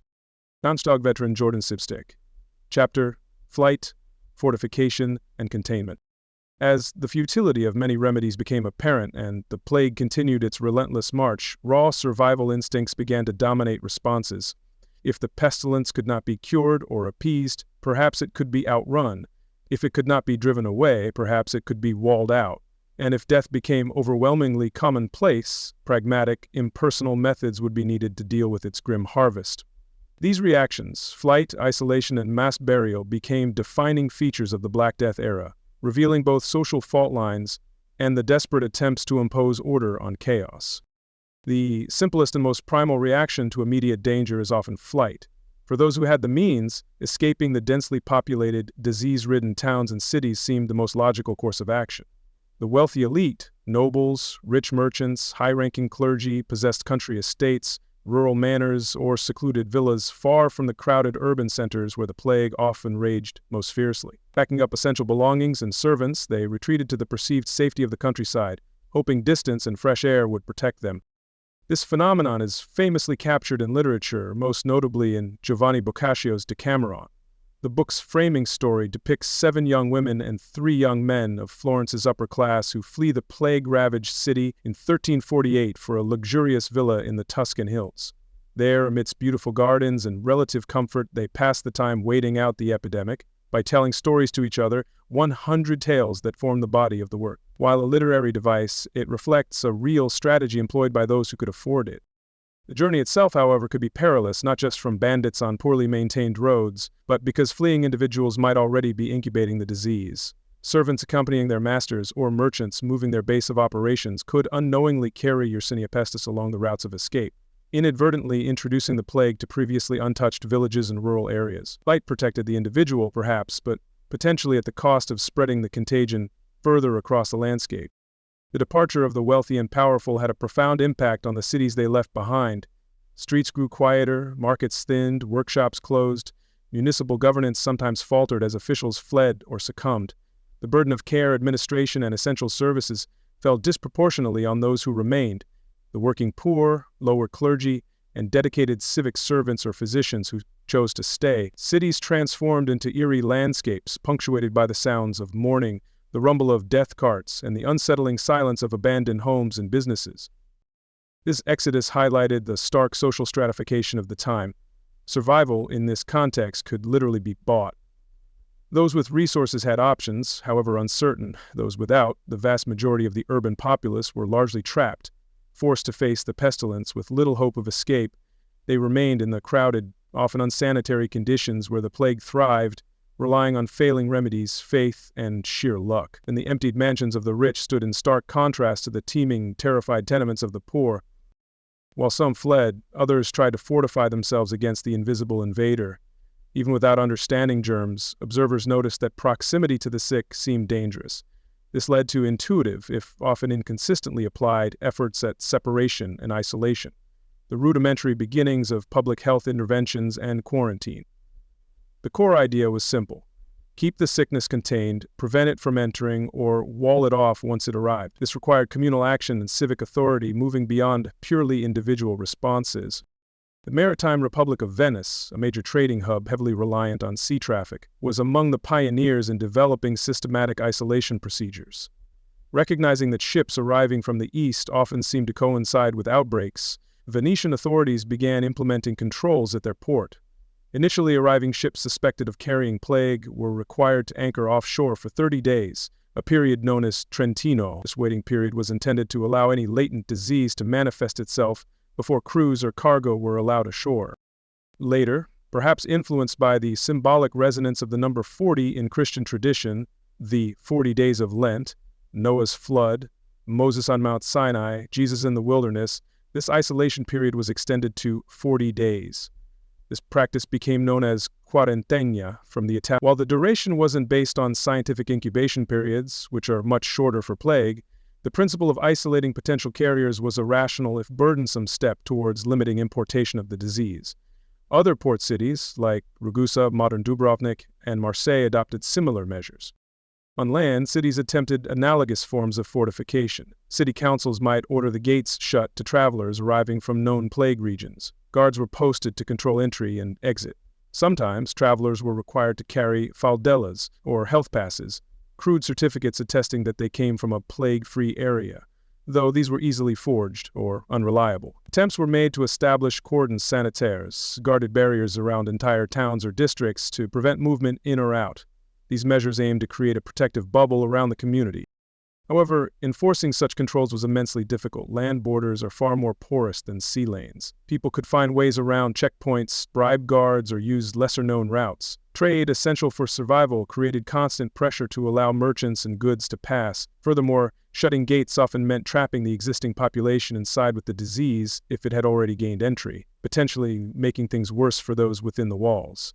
These early attempts at large-scale isolation were often reactive, inconsistent, and only partially effective.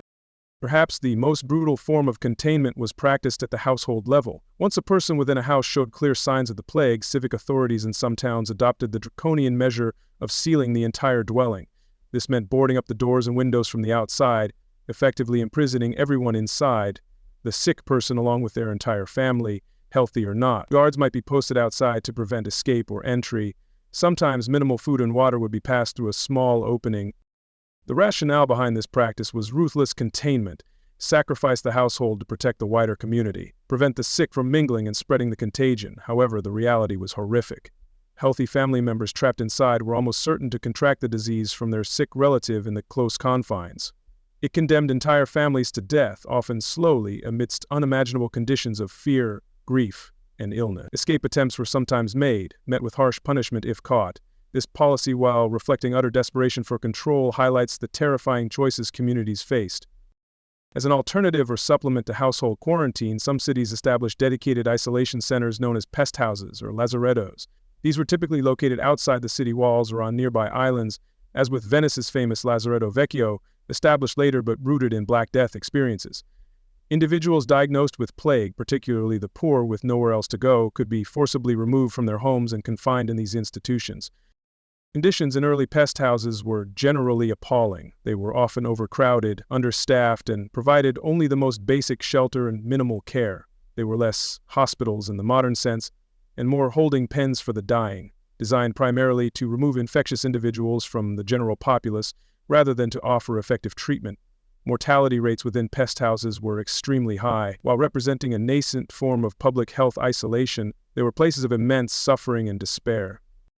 Implementing and enforcing these measures, maritime quarantine, city cordons, household isolation, removal to pest houses, posed constant challenges. Public resistance was common. People understandably feared being locked away to die or separated from their families. Enforcement required a level of civic organization and authority that was often lacking or easily undermined. Wealthy or influential citizens could often use their status or bribes to evade restrictions that fell heavily on the poor. The lack of a clear understanding of transmission meant rules were sometimes applied arbitrarily or inconsistently. These early attempts at containment were experiments born of crisis, flawed but foreshadowing future public health strategies. Alongside the struggle to contain the living, communities faced an equally overwhelming challenge, dealing with the dead. The sheer volume of mortality during the Black Death quickly overwhelmed traditional burial customs and capacities. In severely affected areas, death became so commonplace that the rituals surrounding it, normally providing structure and solace, began to break down entirely. Individual attention to each death became a luxury society could no longer afford. Churchyards, the traditional consecrated ground for burial, filled up with terrifying speed. There simply wasn't enough space to accommodate the constant stream of corpses. Moreover, there were often not enough people left alive and healthy, or willing, to perform the physically demanding task of digging individual graves day after day. Gravediggers themselves succumbed to the plague, further exacerbating the shortage. The careful, respectful process of interment cherished in normal times became impossible. Funeral rites, deeply ingrained in medieval Christian society, were drastically curtailed or abandoned. Priests, if available and willing to risk exposure, might offer a hurried blessing, but individual requiem masses became rare. Often, priests themselves were scarce, having died or fled. Family members, terrified of contagion, might refuse to handle the bodies of their loved ones or even attend burials. The customary mourning period, wakes, and communal expressions of grief dissolved in the face of overwhelming fear and the sheer number of daily losses. This loss of ritual added a profound layer of psychological trauma to the physical devastation. Out of grim necessity, the practice of mass burial and plague pits arose. Large, deep trenches were dug in existing churchyards, if space allowed, in newly consecrated ground adjacent to them, or sometimes in fields outside the city walls. These pits became the final resting place for hundreds, sometimes thousands of victims. Bodies were collected from homes and streets, often piled onto carts, and transported to these sites, frequently under the cover of darkness to minimize public panic. Special workers, often known by names like Beccamorti in Italy, were tasked with this gruesome but essential job. These corpse carriers were frequently drawn from the lowest strata of society. Sometimes convicts offered freedom in exchange for the perilous work, or simply individuals desperate enough to risk their lives for hazard pay. Cloaked and often bearing hooks or tongs to handle the dead, they moved through the streets, calling for residents to bring out their deceased, entering homes to retrieve bodies, loading them onto carts and transporting them to the pits. They were feared and reviled figures, constant reminders of the plague's presence, yet performing a vital service. Contemporary accounts describe the chilling efficiency of these mass burials. Boccaccio wrote of Florence. They dug for each graveyard great trenches in which they placed the bodies as they arrived by hundreds, piling them up tier upon tier as merchandise is stored in the hold of a ship. Another chronicler described bodies being layered with thin sprinklings of earth in between, like lasagna. This stark imagery conveys the scale of death, the anonymity forced upon victims, and the replacement of individual dignity with the cold logistics of disposal. While driven by the overwhelming number of dead and the breakdown of normal procedures, the rapid collection and burial of corpses in plague pits likely had an unintended public health benefit. Removing infectious bodies from homes and streets reduced potential sources of contagion, whether through direct contact, contaminated fluids, or perhaps by limiting access for rats and fleas, though they wouldn't have understood the latter. It was a pragmatic response to a public health crisis, even if undertaken without full knowledge of the underlying mechanisms. Centralized disposal, however grim, was likely better than bodies left decaying in homes or alleys.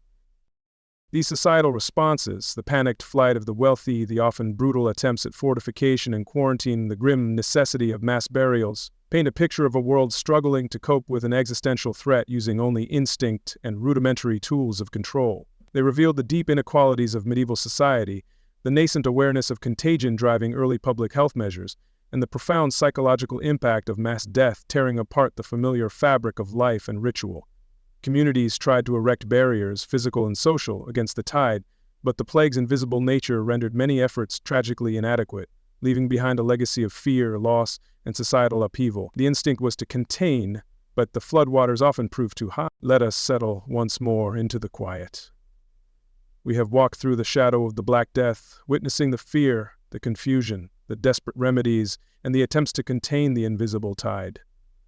Now, as the initial catastrophic wave began to recede, leaving behind a landscape scarred by loss, we turn our attention to the aftermath. For the plague was not merely an event, it was a profound turning point, a crucible that reshaped the very foundations of European society in ways that would echo for centuries. What world emerged from the shadow? Chapter: A World Transformed, Societal Impact. The Black Death was more than just a demographic catastrophe. It was an immense, involuntary societal experiment. By drastically and suddenly altering the most fundamental variable, the number of people, it set in motion a cascade of changes that rippled through the economy, social structures, religious institutions, and even the collective psyche of Europe. The world after the plague was irrevocably different from the world before. Understanding these transformations helps us grasp the long shadow cast by those terrible years, revealing how catastrophe could, paradoxically, become a catalyst for profound change. The most immediate and stark consequence was, of course, the staggering loss of life. While precise figures are impossible to obtain due to the limitations of medieval record-keeping, historians estimate that the initial wave of the Black Death, roughly first read 471351, wiped out somewhere between 30% and 60% of Europe's total population. In raw numbers, this translates to tens of millions of deaths in just a few short years, a demographic shock of almost unimaginable magnitude, unparalleled in recorded European history before or since relative to the existing population size. The impact was not uniform geographically or socially. Some regions suffered higher mortality rates than others. Densely populated cities and towns, with their close quarters and often poor sanitation, frequently experienced catastrophic losses, sometimes exceeding 50% or even 70% in the initial outbreak. Certain rural areas, particularly those situated along major trade routes or rivers that facilitated the spread, were also devastated. Conversely, more isolated mountain communities or remote rural pockets might have been spared the worst, at least initially, creating a patchwork quilt of devastation across the continent. Entire villages were sometimes depopulated, their fields left untended, their cottages crumbling into ruin, eventually erased from the map altogether, becoming literal ghost settlements.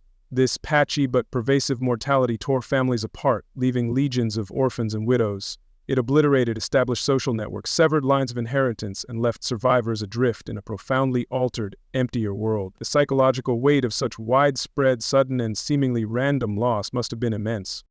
Recovery from this demographic abyss was incredibly slow and arduous. It wasn't just the initial impact. Plague became endemic in Europe, returning in subsequent, usually less geographically widespread but still significant outbreaks every decade or so for the next 3 centuries. These recurrences in the 1360s, sometimes called the pestis puerorum, or plague of children, seemingly hitting younger generations harder, the 1370s, and periodically thereafter, constantly, hampered sustained population growth and kept the fear of pestilence alive in public memory.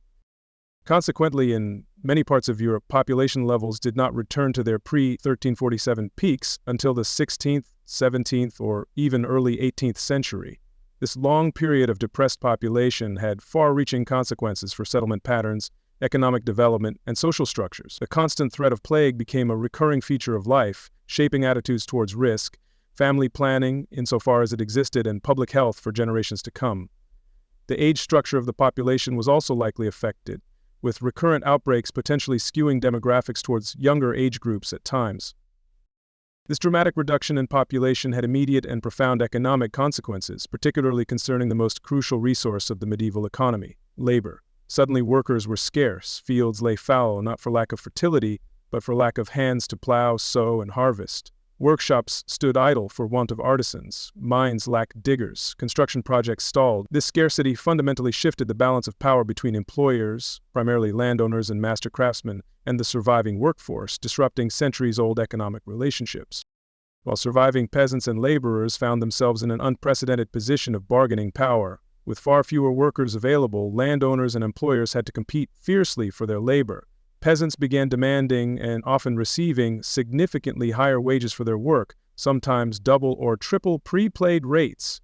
They sought lower rents for the land they farmed, seeking relief from burdensome customary dues, and they pushed for better conditions of employment and, crucially, greater freedom from the traditional obligations of serfdom that tied them to a particular manor and lord.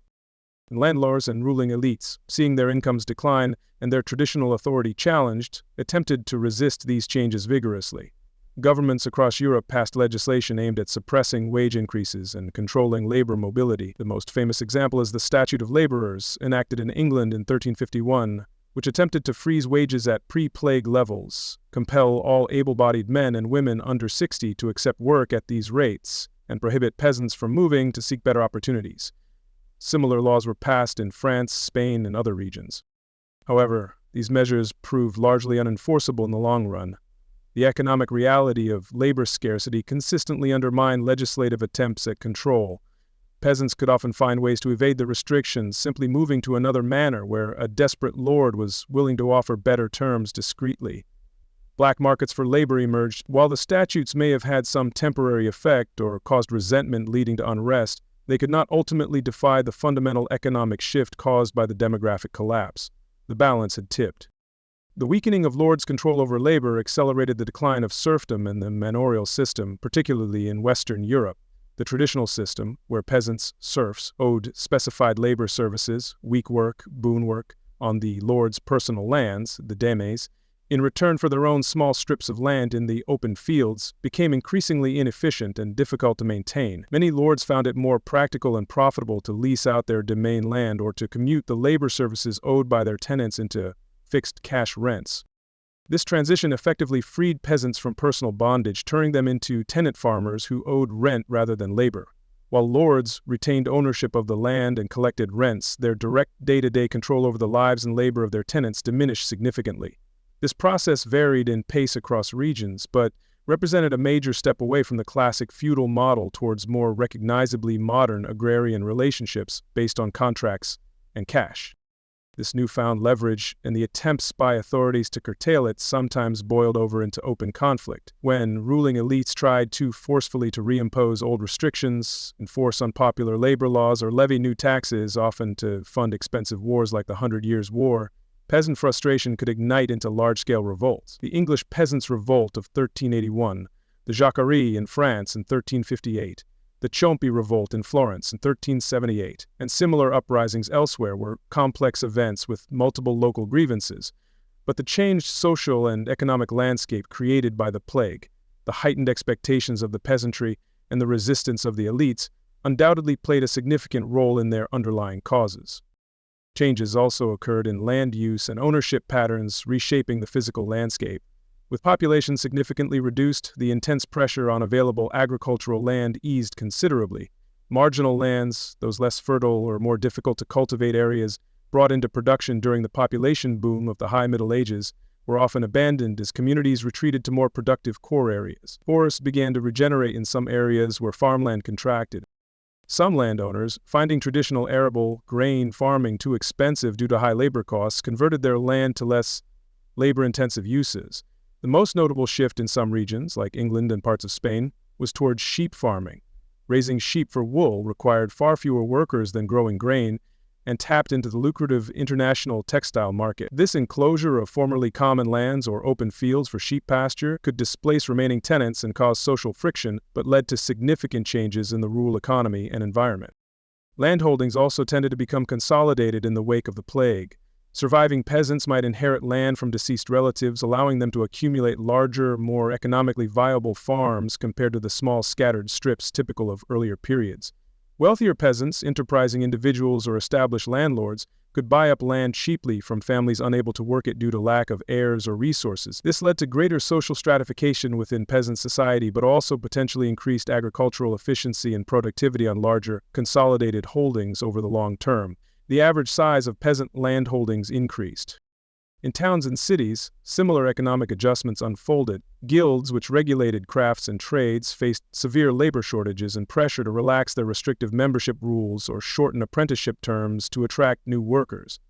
Surviving artisans, journeymen, and urban laborers found they could command higher wages, improving their standard of living if they survived. The disruption caused by the plague might have also created unusual opportunities for social mobility within urban hierarchies, allowing some individuals from lower ranks to rise in status or accumulate wealth more easily than might have been possible before.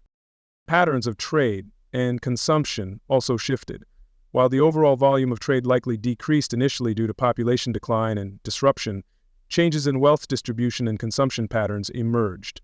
Some historians argue that survivors, particularly among the lower classes who benefited from higher wages and cheaper land, may have had more disposable income, leading to increased demand for certain goods and contributing to shifts in production focus. The relative scarcity of labor might have also spurred limited technological innovation aimed at labor saving, though this effect is debated and was likely slow.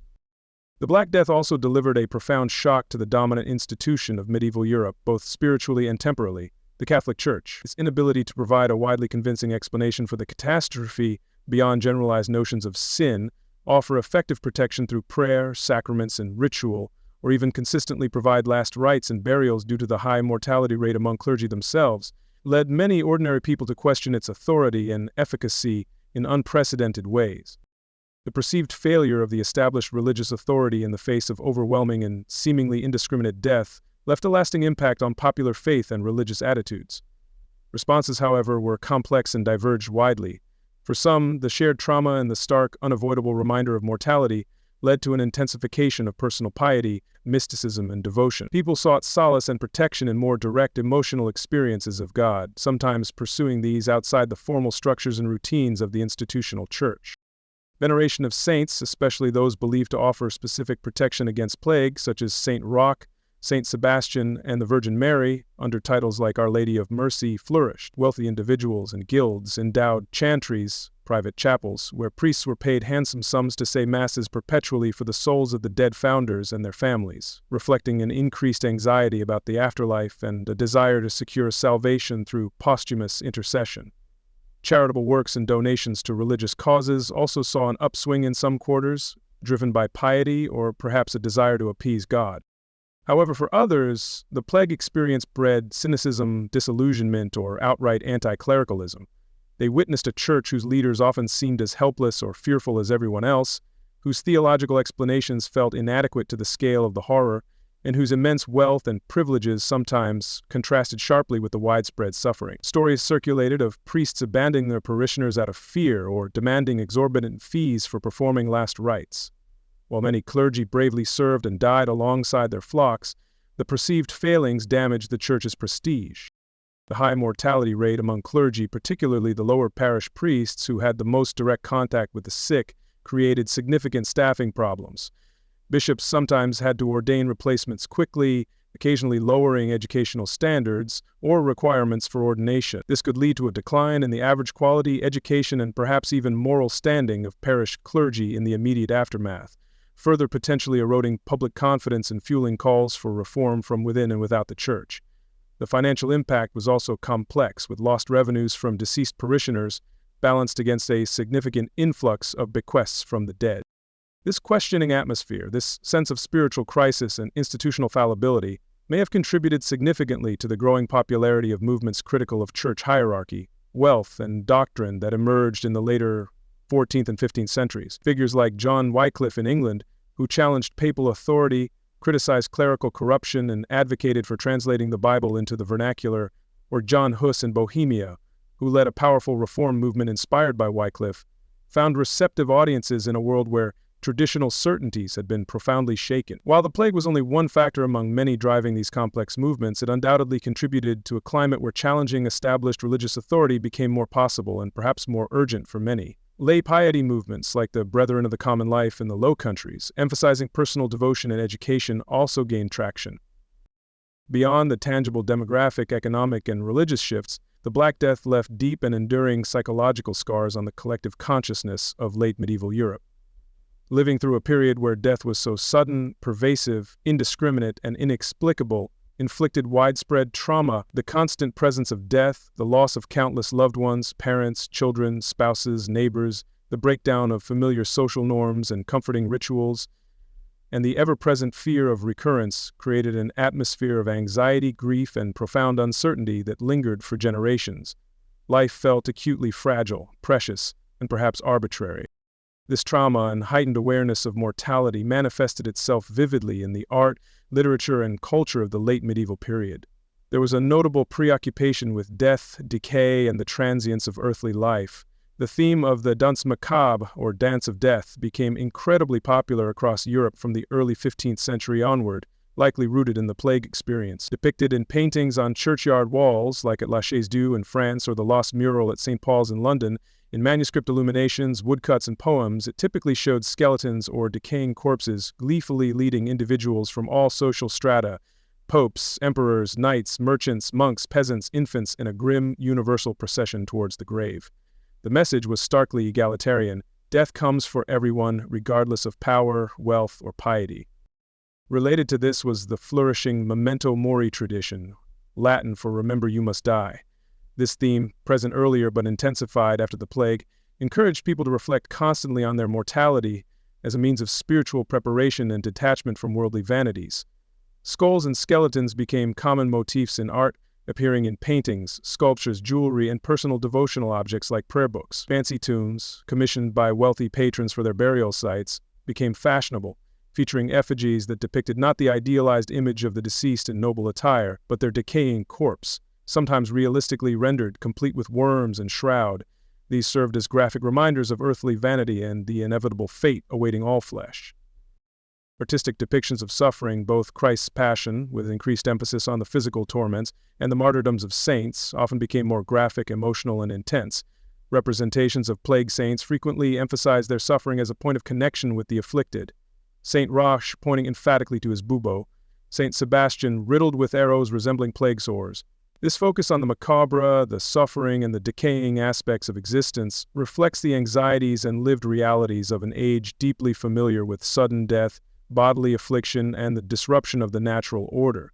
It wasn't necessarily morbid for its own sake, but rather a complex cultural response, a way of processing, confronting, and perhaps attempting to master the overwhelming reality of death. Historians continue to debate the broader psychological impact on the collective worldview. Did the ubiquitous experience of sudden death foster a live-for-today attitude among survivors, leading to increased hedonism, a decline in traditional morality, extravagant spending on fleeting pleasures, or a desire to seize opportunities, as some contemporary chroniclers like Boccaccio occasionally hinted? Or did it lead primarily to greater piety, introspection, increased anxiety about salvation, and a more somber outlook on life? It's highly probable that both reactions, seemingly contradictory, occurred simultaneously among different individuals, social groups, and even within the same person at different times. The tension between seizing earthly life and preparing for imminent death was palpable. The sheer unpredictability and perceived randomness with which death struck sparing some households while wiping out others, regardless of perceived piety or social standing, might have subtly challenged simplistic notions of divine reward and punishment in this life.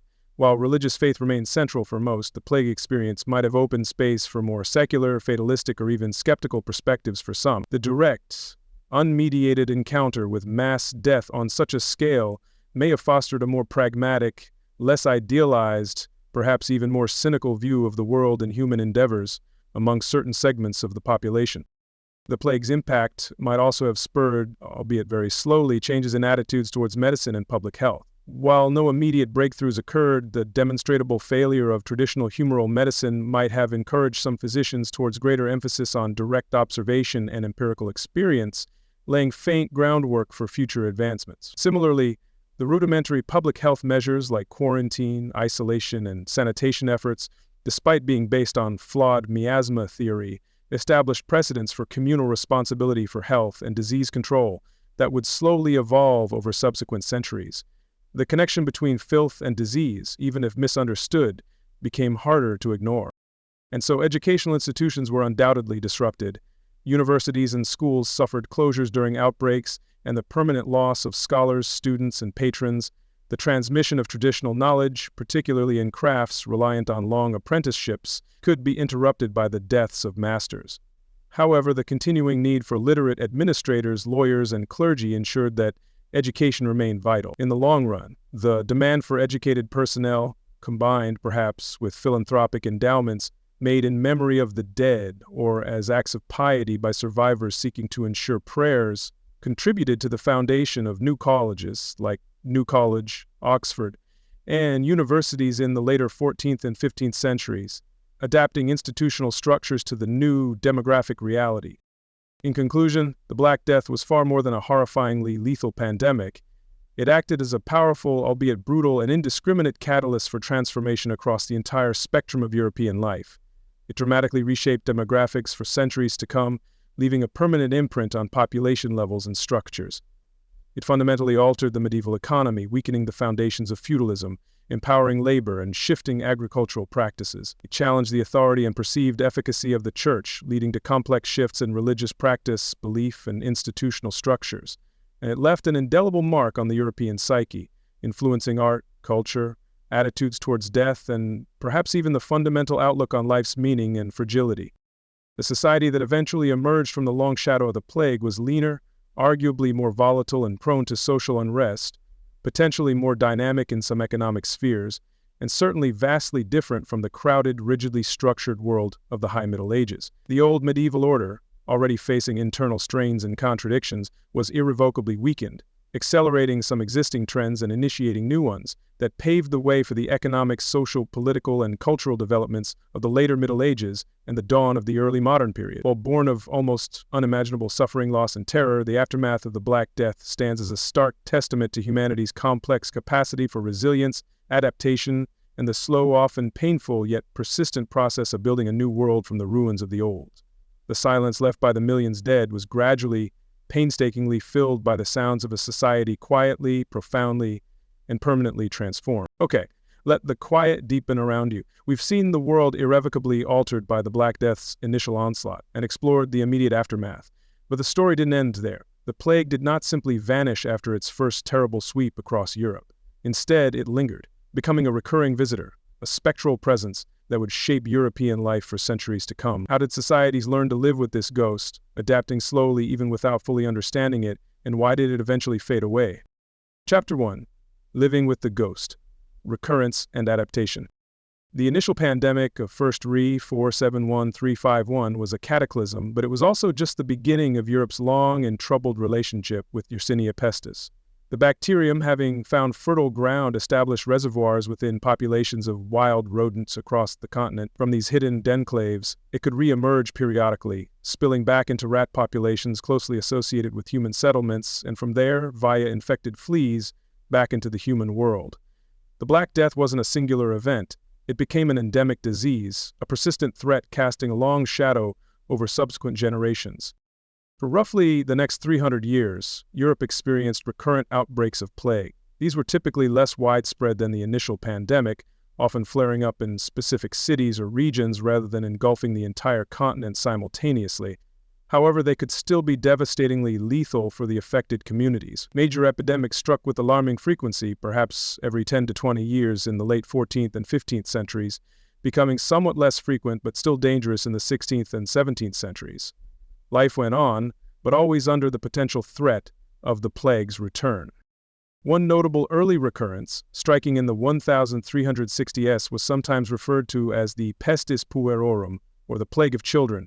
Contemporary accounts suggest it disproportionately affected younger generations who lacked any potential immunity acquired during the first wave, highlighting the ongoing vulnerability of the population. Each subsequent outbreak brought renewed fear, disruption, and death, reinforcing the lessons learned or forgotten from previous encounters, and driving a slow process of societal adaptation. Even centuries later, the ghost of the plague could materialize with terrifying force. The Great Plague of London in 1665 serves as a stark reminder. This devastating outbreak claimed an estimated 100,000 lives, perhaps a quarter of the city's population. Eyewitness accounts, like the famous Diary of Samuel Pepys, vividly describe, though we recall them calmly here, the eerie silence of deserted streets, houses marked with red crosses, and the desperate plea, "Lord, have mercy upon us." The constant tolling of bells, the grim collection of bodies by night carts, and the pervasive sense of fear and helplessness, remarkably similar to accounts from 3 centuries earlier. Another infamous late echo was the Great Plague of Marseille in 1720. Triggered by the arrival of a merchant ship from the Levant carrying infected goods, the disease rapidly spread through the French port city and surrounding Provence, killing perhaps 100,000 people in the region. This outbreak is often considered the last major epidemic of bubonic plague in Western Europe, occurring nearly 4 centuries after its initial arrival. These later outbreaks demonstrate the remarkable persistence of the disease and the enduring challenge it posed to European societies. Living under this recurring threat, communities slowly, painfully, and incrementally developed strategies for coping and defense. Crucially, this adaptation occurred almost entirely without understanding the true cause of the disease, the bacterium Yersinia pestis, and its transmission cycle, involving rodents and fleas. Instead, responses were based on observation, accumulated experience, trial and error, and refinements of the measures initiated during the first devastating wave, primarily rooted in theories of contagion, however vaguely understood, and miasma. The practice of quarantine, pioneered by maritime cities like Venice and Ragusa, became more formalized and systematized over the centuries. Temporary offshore isolation evolved into permanent quarantine stations known as lazareros, often built on islands or spits of land near major ports. Here, ships, crews, passengers, and cargo arriving from areas suspected of plague were subjected to mandatory isolation periods, inspection by health officials, and often fumigation of goods using substances like sulfur or aromatic herbs. These lazarettos, effectively isolation hospitals combined with warehouses, became key infrastructures in defending against imported disease. On land, internal quarantine measures also became more organized, if still imperfectly enforced. Cities established permanent health boards or magistracies of health, particularly prominent in Italian city-states like Florence, Venice, and Milan, but later adopted elsewhere. These civic bodies were granted significant powers during epidemics. They could impose quarantines on travelers, regulate movement between districts, order the closure of public spaces like markets or taverns, manage pest houses, oversee burials, and attempt to enforce sanitation regulations. They represented an important step towards institutionalized public health administration. These health boards often developed sophisticated systems for monitoring disease. They collected information from physicians, parish priests, and informants. They issued health passes, bollettini di sanità, required for travel, certifying that the bearer came from a plague-free area. They compiled bills of mortality, weekly or daily lists of deaths, sometimes categorized by cause, providing early forms of epidemiological surveillance. While based on flawed theories, this systematic gathering of information and imposition of controls demonstrated a growing commitment to collective defense against epidemic disease.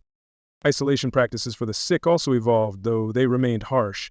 The brutal sealing up of entire households continued in many places, but the establishment of pest houses or pest hospitals became more widespread. While still often grim and feared places with high mortality rates, some later pest houses, particularly those managed by dedicated religious orders or better-funded civic authorities, aimed to provide some level of basic care, food, and separation of the sick from the general population, representing an improvement over simply being locked in one's home to die.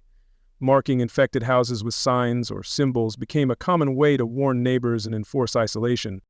Efforts to improve urban sanitation, primarily driven by the desire to combat miasma by reducing foul odors, likely had gradual, indirect benefits over the long term. Paving streets, constructing sewers, however rudimentary, ensuring cleaner water supplies, regulating noxious trades like butchering and tanning to specific areas, and organizing refuse collection.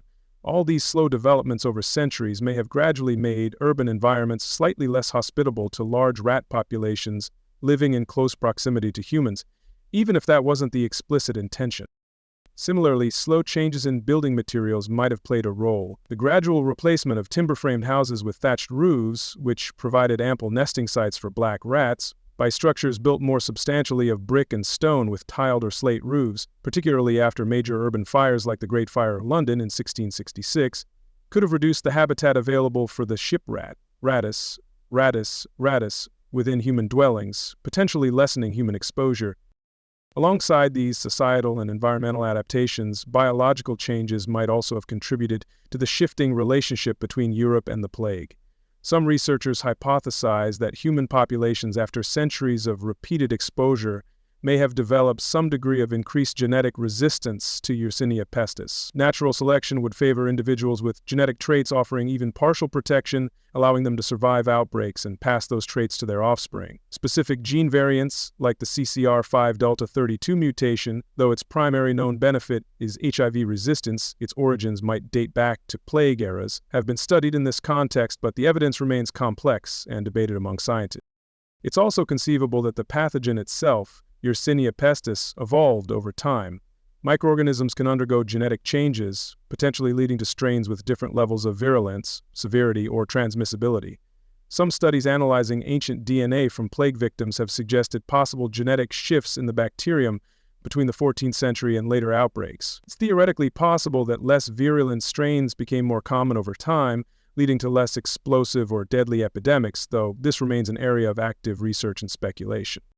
Eventually, starting in the late 17th and accelerating through the 18th century, the plague began a mysterious retreat from Western and Central Europe. Major outbreaks became increasingly rare and geographically contained. After the devastating Marseille epidemic of 1720-22 and subsequent outbreaks in places like Messina, 1743, and Moscow, 1770-71, the plague largely vanished as a major epidemic threat from most of the continent, centuries before its bacterial cause and flea-borne transmission were finally understood in the late 19th century.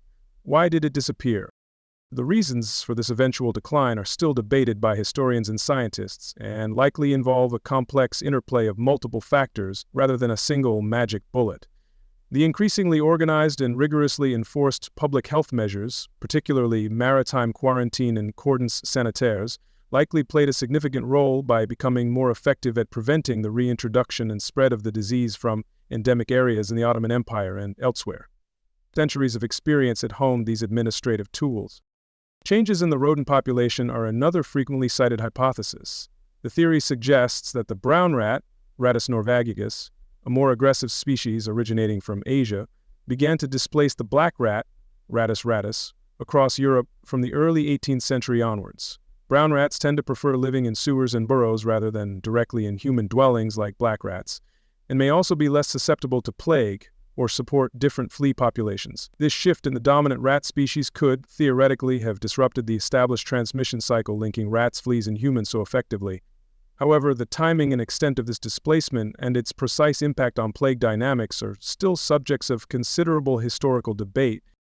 Improvements in housing construction, more brick and stone, fewer rat-friendly nesting sites, better sanitation, and possibly changes in personal hygiene reducing human flea burdens might also have contributed incrementally over the long term, making the environment less conducive to plague transmission. Gradual economic improvements and potentially better nutrition might have also enhanced general resilience, although the plague could still be devastating even in prosperous communities. Climate change is another factor considered. Some researchers suggest that shifts in European climate patterns during the Little Ice Age might have affected rodent populations, flea breeding cycles, or the survival of Yersinia pestis in the environment, contributing to its decline. However, correlating broad climate trends with specific disease patterns is complex and challenging. Finally, the possible roles of increased human genetic resistance built up over centuries, or evolutionary changes in the virulence of the plague bacterium itself, remain plausible contributing factors, though difficult to definitively prove.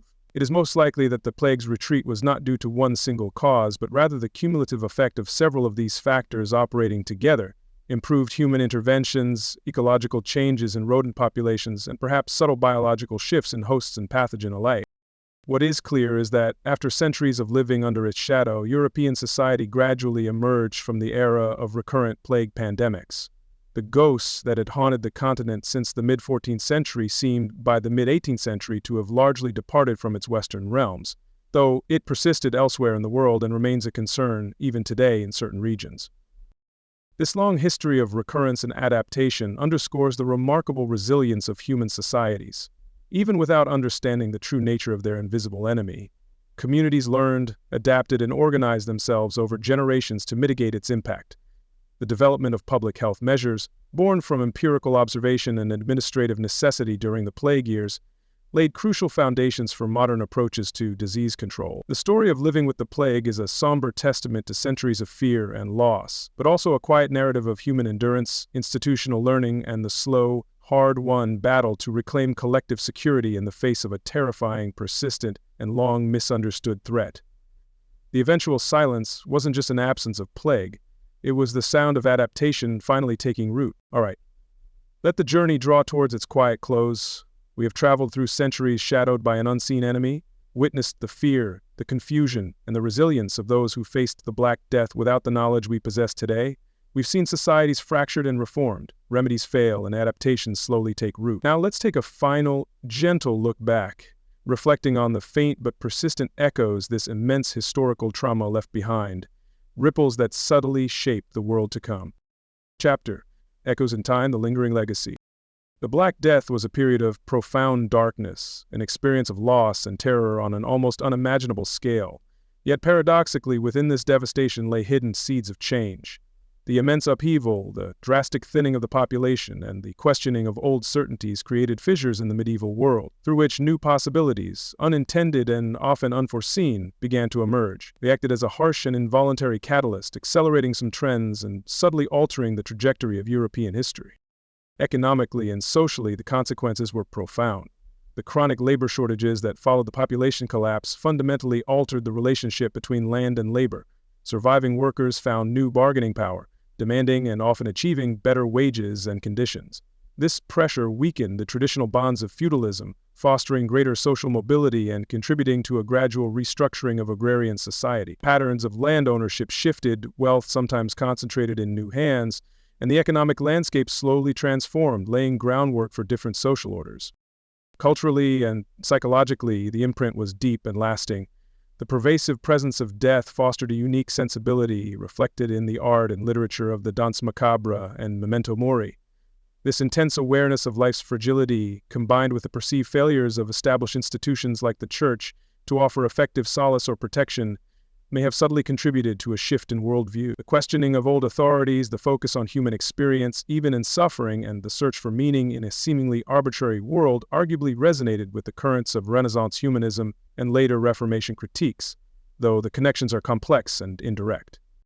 While the Black Death did not immediately lead to the discovery of germ theory, that would take centuries, the sheer scale of the disaster and the obvious inadequacy of existing medical explanations did spur certain developments. The methodical recording of deaths in bills of mortality, the detailed observation of symptoms, even if misinterpreted through the lens of humoral theory, and especially the establishment of civic health boards and formalized quarantine procedures, represent early, faltering steps towards empirical observation and administrative control in matters of public health. Necessity forced a degree of pragmatism and organization previously unseen. These echoes remind us that history is not just a series of isolated events, but a complex tapestry where catastrophe and resilience, despair and adaptation are interwoven threads. The experience of the Black Death, endured without the benefit of modern scientific understanding, profoundly shaped the generations that survived it. The emblematic ways left behind not just loss, but also a legacy of unintended consequences, social shifts, economic realignments, cultural preoccupations, and the first stirrings of organized public health that subtly influenced the path towards the early modern world. And so our journey into this quiet history concludes. We leave behind the world gripped by the fear of an invisible enemy, forever changed by its passage. The echoes of that time, faint but persistent, remind us of the fragility of life, the enduring human search for understanding, and the slow, quiet ways societies adapt and transform, even in the darkest of times. Now, let these thoughts drift as you settle into rest. As our journey through this shadowed past comes to a gentle end, let the details softly blur. We've lingered in a time when survival depended not on knowledge as we know it, but on enduring the incomprehensible.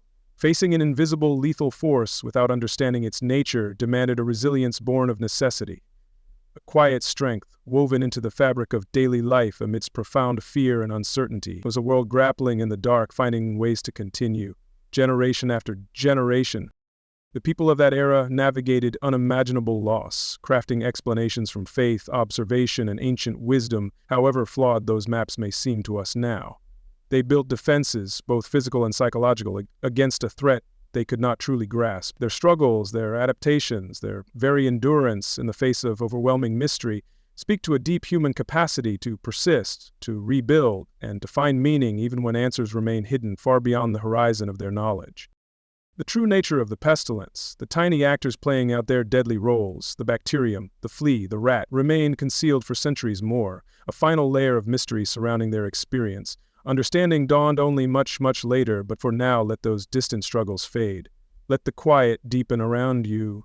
There are no more histories to explore tonight, only peace, only stillness. Rest now, sleep well, and drift peacefully